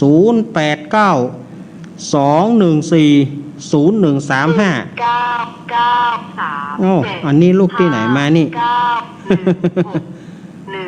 9161เจริญปอน ไว้สาลุงเล่นครับ ป้อหลวงวิน ครับสวัสดีดีเจเลยนึ สวัสดีเจเนาะ ครับขอบคุณหลายลูก ป้อหลวงวินฝนตกก็วันนี้ พ่อหลวงวินนะครับ วันนี้ฝนตกก่อนตอนกะ โอ้อันนี้นี่หวดตั้งแต่ตี 5มา น้ำบ้านพ่อหลวง แต่รู้จะตกมันตก น้ำ นั่ ท่วม ง เลย วันนี้ต้มนั่งตอนวันนี้นะช้อยๆเหรอ โอ้วันนี้นักเนอะตังเพนะ โอ้ เน้นลองถามคนนั้นน้ำท่วม เราฝนตกหลายวัดนะพูดนะ ฝ เนาะ นตกน้อยของเปิ้นนะกะ ตั้งจังไว้ว่าคนไม่ขอฝนตกหรอ โอ้วันนี้ตกอย่างนักเนอะเมื่อเจ้านี่นะ โอ้ก็จะพูดเนาะ ป้อหลวงเป็นกำลังใจเนาะ พ่อหลวง ครั วิ บ น กำลังใจเด้อ ขอบคุณป้อหลวงเนอะวันที่19ไปก่อน19ไปก่อน พาเขาไปนะพาครับอันพระครูนัดมาแล้วนะ ผักขอแล้วเนาะผักท่านพระครูนัดเนาะ ครับ ครับยินดีป้อหลวงเนอะ ไว้สาเลย ตุปีนัดนั่นไงตุปีนัดนั่นไง ก็หลอดได้ปล่อยนะ 08 อบรม 08 7 หมอหัว 355เจริญปอน พระเจ้า จากตังดอย แม่รัตนาโดยสะเก็ตปัญญาปอยเจ้า แม่รัตนาดอยสะเก็ด เจ้า ฟังอยู่เด้อ ฟังอยู่เนาะโอ้อันนั้นอย่างแล้วฝนตกกะ ท่านอยู่วัดไหนก็เจ้า วัดสันเมืองเวียงหนองร่องละปูน อ๋อ วัดจันเมืองเวียงหนองร่อง เจ้า ฟังอยู่นะเจ้าไหว้สาเจ้า ยินดีแม่รัตนาเนอ เจ้า ดอยสะเก็ดเดชสะกอยเจ้า อ้ายเฮาก็อยู่ดอยสะเก็ดเหมือนกันอ้ายอยู่สันต้นดูสันปูเลยเจริญปอน ไหว้สาเจ้า จากตังดอย เจ้า เวียงปะเป้าเนาะ เจ้า แม่อย่างก็แม่จัน แม่นิดครับ แม่นิดโป่งหนอง เจ้า เมื่อใดสุมา เจ้า ตกเมื่อเจ้านี่นะเมื่อเจ้านี่ยังนักเนอะ มันปรุงหนองที่เขาตกเหมือนกันเจ้าเจ้า เมื่อเจ้านี่นะ ตั้งแต่ตี 1 ตี 2 อันนี้ตีสี่เกิงก็หาตีสี่เกิงนะตกมาปะน่ะยาวเหยียดไปถึง8 โมง ตกนักเนาะ นักอยู่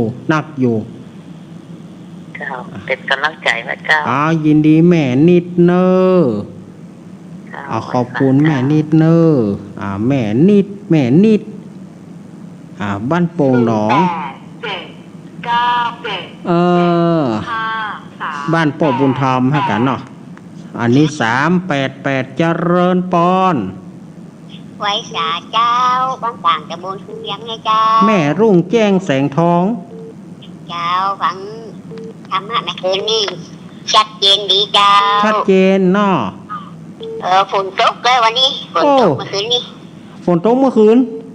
เจ้าฝนตกไม่อยู่นี่ หันเออ ฝนตก เออ บ้านให้ฝนตก เออ อันนี้ตกแต่เจ้าละ ฝนตกก็ ตกแต่เจ้าละ ตกตั้งแต่ตีสี่เกิงแต่เจ้าละ แม่แรงมาแหละเดี๋ยวแม่แรงมา ตกมาแรงมา โมง5 โมงเลยตกมา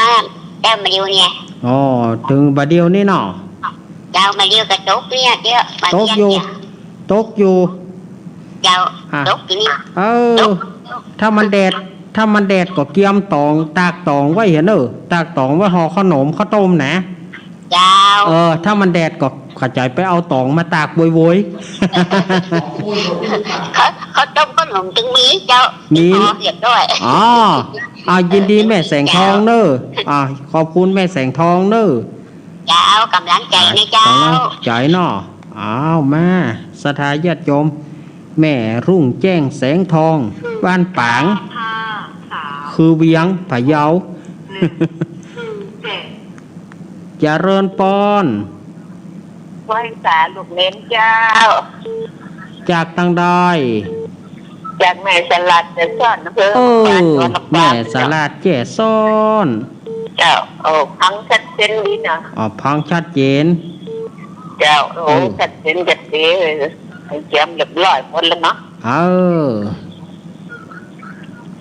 ถ้าแดดออกกระตากตองเห็นเออ จ้า แดดออกกระตากตองเหียก็ได้จับบะหมี่ตองห่อขนมแน่ เจ้า เอาขอบคุณเนอะ เจ้า อยู่ดีมีสุขเนอะแม่ฉลาด แม่ฉลาดแก่ซ่อน มาสถาญาติโยมใครที่จะโทรเข้ามา 0892140135 เจริญปอน อาจารย์ครับ ครับผมหลวงตานมัสการครับ เข้าไปแล้วนะเข้าไปปัจจัยสี่อ่ะ ครับผมปัจจัยสี่ คนแร เนาะ กไปทำอะไรอยู่มันเล่นเน็ตอยู่สมัยนั้นไม่มีเน็ตโต้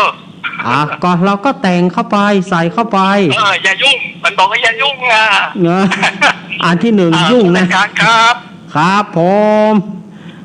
นมัสการครับหลวงตากรีดหลวงพ่อนิพนธ์หลวงตากรีดมาละหลวงพ่อนิพนธ์เจริญปอน สวัสดีทุกคน ครับนมัสการครับผม เล่นบอลจริงๆสวัสดี ครับว่าจ๋าครับ วันนี้โทรมาบอกว่าฟังอยู่ก็ได้ ครับผมครับผมนมัสการครับหลวงพ่อนิพนธ์วันนี้ครบถ้วนเนอะหลวงตากฤษหลวงพ่อนิพนธ์มาละ ปีนี้สมัยเอามาแต่ก็ เจริญปอน ที่น้อยปีนี้สมัย เจ้า ว่าจะได้หา อ๋ออันนี้แม่เพียนมันโป่งเห็นทองลำปาง แม่เพียนบ้านโป่งแสนทองลำปาง เจ้า ผลตก เอาฟังคุกอะไรดู ฮะ นางพังตึงว่าตัดทุกคนทุกองค์เลยเจ้า อ่านกะเจ้า ยินดีเนอะ โอ้ได้กับติดโทษได้กับติด โทรมาได้กับติดแล้วบอ เจ้าติดกำกำนี้ กำนี่ติดแล้วบอขอบคุณแม่เพียนเนอะ เจ้า โป่งแสนทองโป่งแสนทอง อาตมาเคยปล่อยแล้วบ้านกล้วยแพะมันเป็นตำบลโป่งแสนทองเนี่ยเจริญปอนแม่สีทอน จะไม่สาจ้าลูกเล็ก ว่าแล้วของเปิ้นมาของเปิ้นถือเอกลักษณ์หรอกเงด แม่สีทอน ฝนตกปะเนี่ย ตกเมื่อเจ้านี่ โอ้ใจประการโตคืนเรื่องแต่คืนน่ะเมื่อวันถึงก็ เอาท่า น้ำท่วมเหียก็ ไปวัดเมื่อเช้าแต่ก็ฝนตกห้าม น้ำท่วมเหียก็ เอาเนอะวันอังคารหน้าก็เนอะแม่สีทอน น้ำท่วมวะ เจ้า เจ้าน้ำมนต์ไปได้เรียบร้อยแล้วเจ้าลูกเล่น อ่าอ่าอัง น้ำท่วมว่ะ น้ำท่วมก่อปะท่วมก้านท่วมก่อ ประท้วงเจ้า ประท้วงนอก เจ้า วันอังการหน้าจะเตะทำเพื่อเนอะ เจ้า ครับขอบคุณแม่สีทอน เจ้าแต่ไม่สาเจ้า วันนั้นเปิ้นส่งฝากกาแฟมาฝากขนมมาหมอบเพื่อเจไปละเจริญปอน ไม่สาเจ้าลูกเล่น แม่กองแรง จับเสียงได้ดีหน่อย แม่กองแรง จัดเด็ดนี้เด้อ ชัดเจนเนาะ เจ้า แม่ เด็กทำเนี่ยกันเรื่อง ขอบคุณแม่เปิ้นห้องบ่ปิดวิทยุพอแม่เปิ้นบ่ปิดวิทยุเนี่ยมันก็เลยไปกวนกันยะ 8 อาตมาเหนื่อยเหมือนกันนะ เนินเลยเกิน เจริญปอน ครับกับนวัตกรรม ปอน้อยผล รัฐ ปอน้อยผล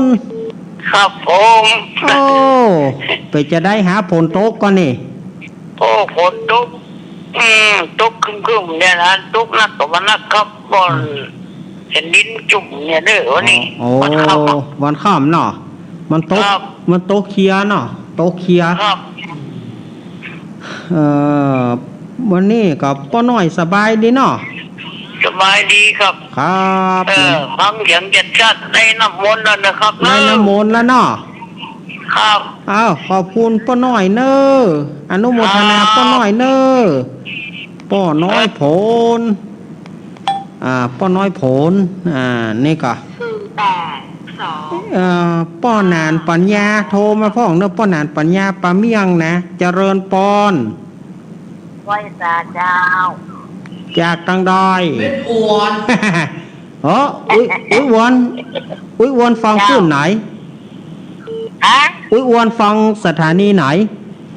ที่ไหนบอกว่าได้ยินอยู่มันก็จึงฟังไปเลยอ่ะไปเลย ได้หล่อได้การเป็น ถ้า อวน ถ้าจะแม่วางก็บอกแม่วางกับบ้านแป้นเนี่ยเนาะ มันเป็นกัน บ้านแป้นเนาะ มันเป็น บ้านแป้นบ้านแป้นเรดิโอหรอปูน จับจ้องไม่ได้ยินแล้ว ต้องว่าได้ยินนะพวกเมื่อใดหมูเตื้อ แม่ละ โอ้ได้หล่อได้การไม่อวนคนเดียว จะได้เป็นกำลังใจอุ้ยอ้วนเนอะ ขึ้นเดิมกระเจ้าขึ้นเดิมแค่ว่าอย่าโทรว่าใครมาออกด้วยอย่าโทรหาลองฟังจำกำละลายไปเลยครับจับพอดี จับก็ดีแต่ยินดีอุ้ยอ้วนเนอะ การไม่ เจ้า การไม่อวนของเปิ้ลไปหลวงยักษ์ ครับ อันนี้จะโทรหาดีเจแล้วก็มาหาเบอร์บอกปะ เจ้า อ ไว้ใจ นุโมท เจ้า นาอุ้ยอ้วนนี่การอุ้ยอ้วนนะโดยหล่อนี่ โดยหล่อจอมตองการอุ้ยอ้วน การไม่อวนของเปิ้ลหลวงยักษ์ อุ้ยอ้วนเน็ต 8 4 2 เจริญปอน เป็นแม่ของเปิ้ลหลวง นก ยัก สัก ษ์ ขาหนูเป็นเดนเจ้า จากตังได้ จำไม่ได้แล้วจำนกปุ๊บแน่ แม่อุ้ยหยวง เจ้า ต่ำนกกกผาเยา พะเยาก็จำนกปุ๊บ ดู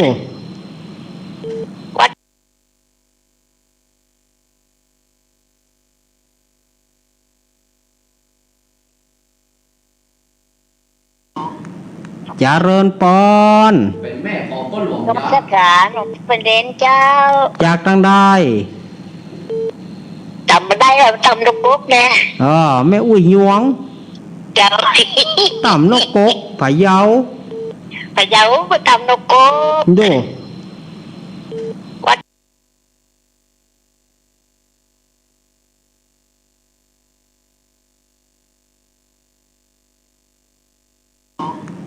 เจริญปอน เป็นแม่ของเปิ้ลหลวง นก ยั สั ก ก ษ์ ขาหนูเป็นเดนเจ้า จากตังได้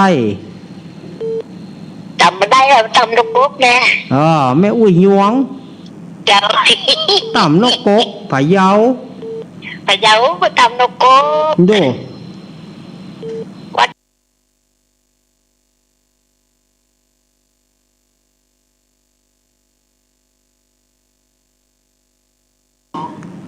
เจริญปอน เป็นแม่ของพ่อหลวง นมัสการหลวงพี่ประเด็นเจ้า จากทางใด จำไม่ได้หรอกจำลูกปุ๊กแน่ แม่อุ้ยยวง เจ้า ต่ำนกกกผาเยา พะเยาก็จำลูกปุ๊ก ดู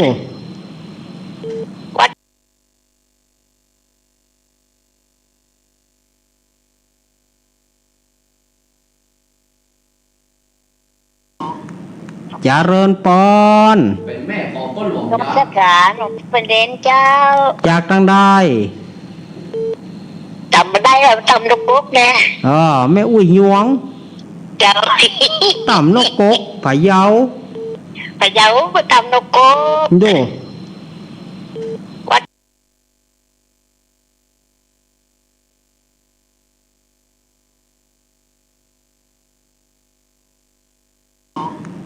เจริญปอน เป็นแม่ของพ่อหลวง นมัสการหลวงพี่ประเด็นเจ้า จากทางใด จำไม่ได้หรอกจำลูกปุ๊กแน่ แม่อุ้ยยวง เจ้า ต่ำนกกกผาเยา พะเยาก็จำลูกปุ๊ก ดู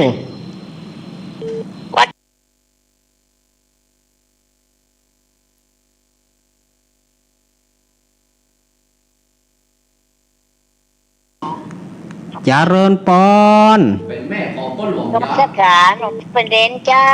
จากทางใด จำไม่ได้หรอกจำลูกปุ๊กแน่ แม่อุ้ยยวง เจ้า ต่ำนกกกผาเยา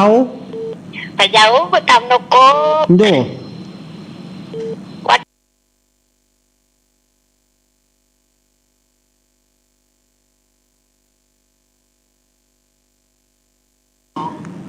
เจริญปอน เป็นแม่ของพ่อหลวง นมัสการหลวงพี่ประเด็นเจ้า จากทางใด จำไม่ได้หรอกจำลูกปุ๊กแน่ แม่อุ้ยยวง เจ้า ต่ำนกกกผาเยา พะเยาก็จำลูกปุ๊ก ดู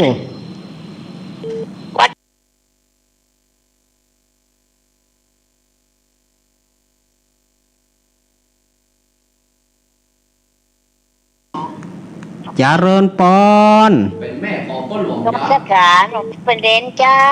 จากทางใด จำไม่ได้หรอกจำลูกปุ๊กแน่ แม่อุ้ยยวง เจ้า ต่ำนกกกผาเยา พะเยาก็จำลูกปุ๊ก ดู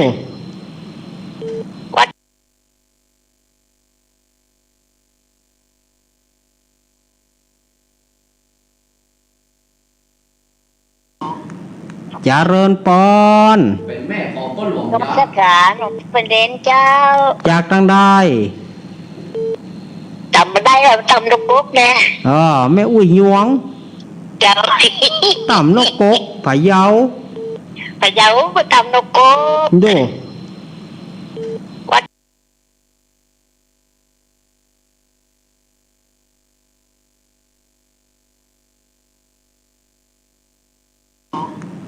เจริญปอน เป็นแม่ของพ่อหลวง นมัสการหลวงพี่ประเด็นเจ้า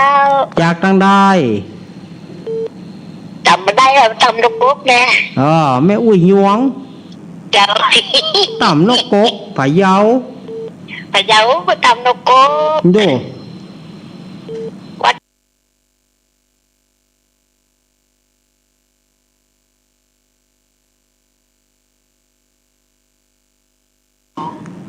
เจริญปอน เป็นแม่ของพ่อหลวง นมัสการหลวงพี่ประเด็นเจ้า จากทางใด จำไม่ได้หรอกจำลูกปุ๊กแน่ แม่อุ้ยยวง เจ้า ต่ำนกกกผาเยา พะเยาก็จำลูกปุ๊ก ดู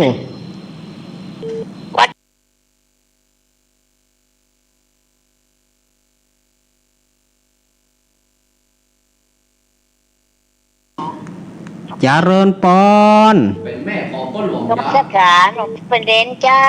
จากทางใด จำไม่ได้หรอกจำลูกปุ๊กแน่ แม่อุ้ยยวง เจ้า ต่ำนกกกผาเยา พะเยาก็จำลูกปุ๊ก ดู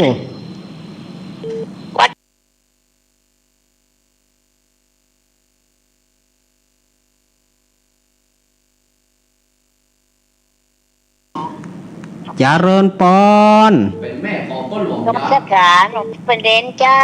จากทางใด จำไม่ได้แล้วจำนกกุ๊กเนี่ย แม่อุ้ยยวง เจ้า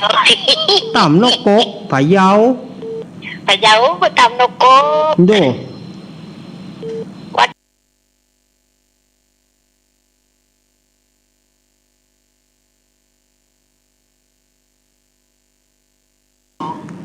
เจริญปอน เป็นแม่ของพ่อหลวง นก ยา สขาหนูเป็นเดนเจ้า จากทางใด จำไม่ได้แล้วจำนกกุ๊กเนี่ย แม่อุ้ยยวง เจ้า ต่ำนกกกผาเยา พะเยาไปจำนกกุ๊ก ดู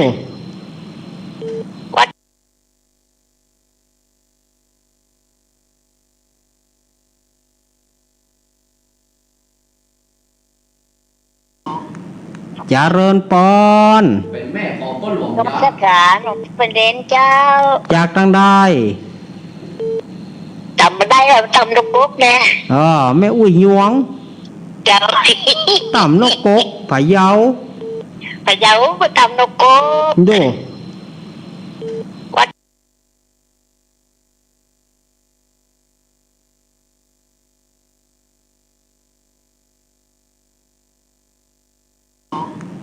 เจริญปอน เป็นแม่ของพ่อหลวง นก ยา สขาหนูเป็นเดนเจ้า จากทางใด จำไม่ได้แล้วจำนกกุ๊กเนี่ย แม่อุ้ยยวง เจ้า ต่ำนกกกผาเยา พะเยาไปจำนกกุ๊ก ดู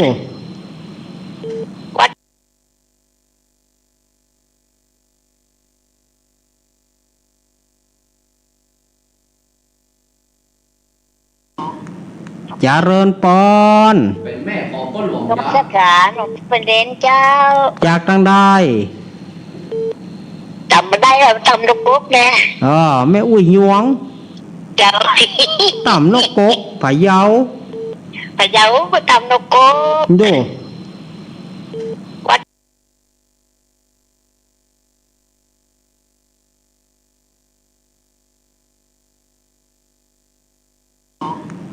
เจริญปอน เป็นแม่ของพ่อหลวง นก ยา สขาหนูเป็นเดนเจ้า จากทางใด จำไม่ได้แล้วจำนกกุ๊กเนี่ย แม่อุ้ยยวง เจ้า ต่ำนกกกผาเยา พะเยาไปจำนกกุ๊ก ดู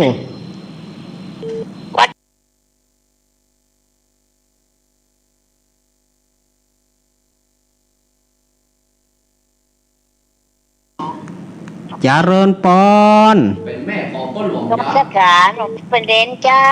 จากทางใด จำไม่ได้แล้วจำนกกุ๊กเนี่ย แม่อุ้ยยวง เจ้า ต่ำนกกกผาเยา พะเยาไปจำนกกุ๊ก ดู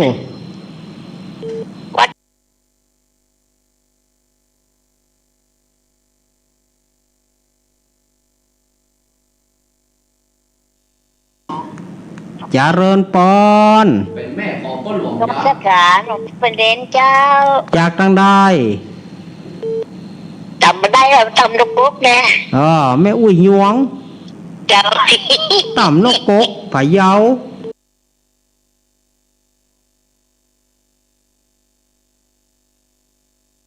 โลเพื่อสูงอายุแต่ว่า เรื่องโกดโทรศัพท์นี่นะหนุ่มๆยังอาย อาตมาว่า โอ้มานี่สวทั้งนั้น เจริญ คนอื่นมามีเลยนะ เ ร้องขอบ30 รอบเลยนี่ ก็บ่ฮู้มันเป็น บอ ตาก เจบอกเจไปแล้วกี้อะ อากา ทำไมตอนนี้เสียงพี่กับพี่เจ้าออกอากาศเนี่ย อ๋อ เอ้า จี มัน จี ว ลอง นอยู่เนี่ย เสียงโวนกะ เอา เสียง เอาละเสียงพี่มาละ มาแล้วเนาะ มาละ เสียงอุ้ยยวง บอกเจไปแล้วเดี๋ยวกี้ ตะกี้ ต้องเอาหมอบไปแล้วทำนกโกกเนี่ย เสียงอุ้ยยวงมันโวนเนาะ วนสัก3 รอบให้ถึง น่าหน้ากัน ไปบอกเจหลังไหม หน้า กะอุยอินก็ว่าตะ พี่ กี้ ออกอาการละ โอเคโอเคเนาะ ครับ ฝนกรุงตกหนักเลย มาเดี๋ยวนี้นะ ฝนตกหนักเลย ปะเท่า เจ้า โอ้โห เป็นห่วงแม่หนุ่ยเนาะน้ำท่วมถึงบ้านแม่บุญเนาะ ครับ ความก็ถึงไปด้วย ครับ ระมัดระวังตัวเจ้าสวัสดีเจ้า ครับ ตะกี้นี่มันเกิดหูนะเฮาก็บ่ฮู้ไปอยู่ห้านนะวะเฮาก็บ่ฮู้เนาะขอโทษเด้อ มีก็0892140135มีก็มีก็โทรเข้ามาเลยเนอะก็ว่าฝนตกก็ว่าฝนตกเหลือ15 นาทีโอเวลาอาตมาเหลือนักอยู่เนอะ15 นาทีดูเอามาเลยสถาญาติโยมฝ่ายจะโทรก็โทรตอนนี้ออกการกันละกะ ออกการกันละกะโอ้มาฝ่ายจะโทรเข้ามาแถมเนอะ0892140135ก็ว่าฝนตกดักวิดกันรับกันหมด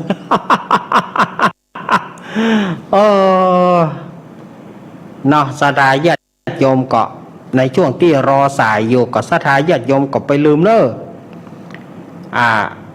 วันอังคารหน้านี่เป็นวันเดือนเพ็งสถาญาติโยมฝ่ายจัดการธรรมฝ่ายจัดการสังฝ่ายจัดการต้นเงินฝ่ายจัดการสาระวันนี้ก็ตั้งบ้านลุงหนานตามปกติวันนี้นะตั้งบ้านลุงหนานนี่เปิ้นจัดการเข้าล้นบาทเนอะวันนี้เปิ้นจัดการเปิ้นจัดการเปิ้นเพราะว่าเข้าล้นบาทก็คล้ายๆตานสลากแต่เปิ้นตานเข้าล้นบาทเปิ้นนิมนต์พระสงฆ์องค์เจ้าแต่ปีนี้คงบ่มีเพราะว่าสถานการณ์โควิดปีนี้บ่ได้ถามป้นลุงหนานสักคำแต่ว่าแต่ว่านี่ก็ติดต่องานฮื้อว่าติดต่องานฮื้อเจมันวัดติอย่าง แล้วก็ลืมไปบ่ได้ถามเปิ้นว่าเปิ้นมีงานก่อตานเข้าล้นบาทปีนี้แล้วก็ผ่าจะตานทำตานหยังเนาะแล้วก็วันที่นี่เนอะ19เฮานี้นะ19 กันยานี่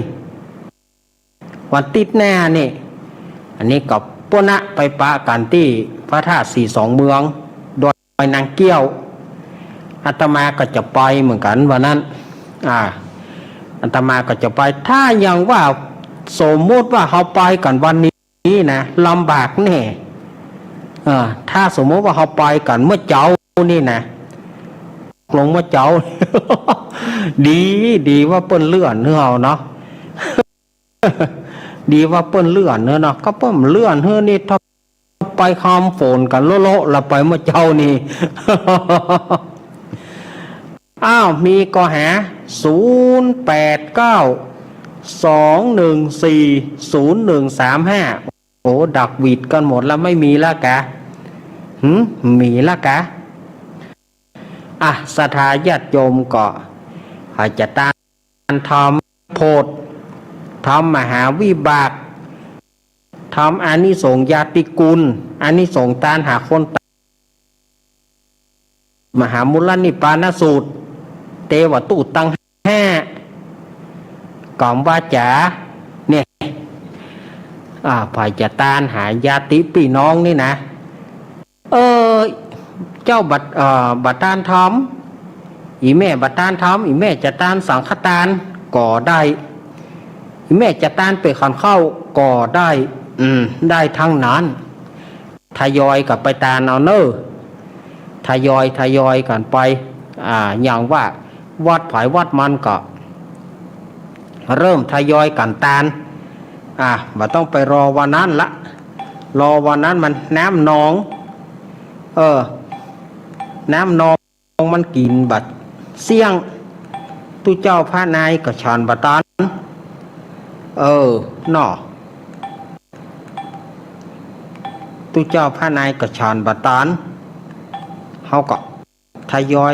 ยกันเอา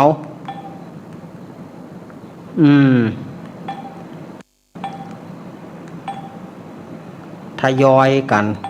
นทำบุญไปเนอะศรัทธาญาติโยมเนาะทยอยกันเฮ้ยมันบ่คลายลอกหรอโทรศัพท์นี่ก็โทรเข้ามาได้เลยเนอะ08ญาติโยมก็วันนี้8 ค่ำ9 10 11 12วันนั้นจะเป็นวันที่เราจะไปนะเป็นวัน13 ค่ำเนาะวันอาทิตย์วันอาทิตย์13 ค่ำแหมวันนึงก็เป็นวันหอวันดาวันจันทร์วันโกนวันที่21กันยาก็เป็นวันที่เฮาตานเดือน12 เปงอันนี้ก็ศรัทธาญาติโยมก็ทำบุญทำทานกันทยอยกันทานทยอยทานถ้าไปอย่าไปทานปุ้นก็ได้วันที่19อันนี้ก็เปิ้นฝากครัวอาตมามาเปิ้นฝากกันทำมาโยมปี่จันทรป่ามีหรือว่าโยมปี่สัสิธรป่ามีบ้านเหล่าเมียวตำบลวังผางอำเภอเวียงหนองรองจังหวัดลำพูนนี่เปิ้นก็หอมกันทำฝากกันทำมาเปิ้นจะตานทำเป็ดตะพีแล้วเปิ้นมีการเตดเปิ้นมีการเตดให้เรียบเปิ้นเอาการเตดมัดติดอันสังฆทานเปิ้นบอกว่าขออุทิศบุญไปถึงทัสาโรป่อวสานในอภิเดชมีภาคแม่สายุทธมีภาคนายสมพรนางเกษราปานสวัสดิ์เจ้ากรรมนายเวรพ่อเกิดแม่เกิดปู่แทนญาติแทนสัมภเวสีผีเปรตตั้งหลายนี่โยมปี่สัสิธรหรือว่าโยมปี่จันทรเปิ้นได้ฝากครัวไว้เปิ้นไม่เจาะจงเปิ้นก็บอกว่าจะทำให้เดี๋ยววันที่นั้นเนอะวันที่19เนอะ19จะเอาไปให้เนอะโยมปี่เนอะบอกอย่างไรเปิ้นเดินมาได้ขึ้นเอาก็ดีเปิ้นฟังทางเฟซเปิ้นฟังได้เพราะเปิ้นฟังเฟซอยู่เปิ้นพอเฟซอยู่นี่บ่มีปัญหาโนพรมแพมนี่ก็ศรัทธาญาติโยมก็ตามที่อาตมาว่านี่นะโอ้ถ้าเป็นกุดปีนี่จะม่วนเนอะเวลาเหลือแฮมเปิ่มตอกเวลาเหลือแฮมเปิ่มตอกเจิญจวนคณะสัตว์มันเป็นอย่างไรเดี๋ยวหลวงตากิจจะโทรมาละมันอะไรเปิ่มตอกก็มาเหลืออีกนิดเดียวหลวงตา เดี๋ยวหลวงตากิจจะว่าแล้วอะไรเหลืออะไรเปิ่มตอกเหมือนนั้นเนาะอันนี้เป็นเรื่องแต่นะคนขายไอติมเปิ้นเป็นไทยแล้วเราอ่อนยองไปซื้อลุงขอซื้อไอติมหน่อยละอันไอติมแบบปุกไอหนูลุงไม่เข้าใจอะไรไปปุกของมึง อันจะเอาไอติมไปควกนะที่เปิ้นใส่แล้วมันเต็มสวดจุกปุกไงเอาเจ้าเฮ้ยเจริญปอนครับเมื่อกี้โยมพี่สมัยโทรมันติดเฉยไม่รู้มันวนไงไม่รู้มันวนประมาณวนเนาะหลวงตาครับผมโยมพี่สมัยเขาโทรไปหาครับผมครับผมครับขอบคุณข้าหลวงตา เวลาหมดแล้วหมดแต่นะอันนี้นะขอบคุณหลวงตาเนอหลวงตากฤษปางโมกเชียงดาวเชียงใหม่เอาละเวลาอาตมาหมดเห็นแล้วต้องนำเอารายการอำลาสถาญาติโยมไปก่อนอังการหน้าก่อล่างว่าคุยต้องซักก่อล่างว่าดีเนาะถ้าดีอาตมาจะมาเตะทำมาลายโพดเตะทำมหาจาดเธอเนอวันนี้อาตมาขอนำเอารายต่อไปความสุขสัสดีจงมีแก่สถาญาติโยมตั้งหลายขอบคุณทุกสถานีทุกเครือข่ายที่รับคลื่นสัญญาณจากสถานีวิทยุวัดฝ่ายหินแล้วก็วัดพระบาทอุดมขอขอบคุณท่านอาจารย์ท่านพระครูสมุวิสุวัตรวรกิจโจขอบคุณหลวงพ่อสุจิตที่ทุกสถาปะกันใหม่รับดีฝันดีเนอะคาดมาได้ขอบคุณเจเนอะขอสถาญาติโยมเรารับดีฝันดีอยู่ดีมีโจกมีใจเหมือนกันจุปุจุคนจาตารโรธรรมาวัฏันติอายุวันโนสุขังพระลัง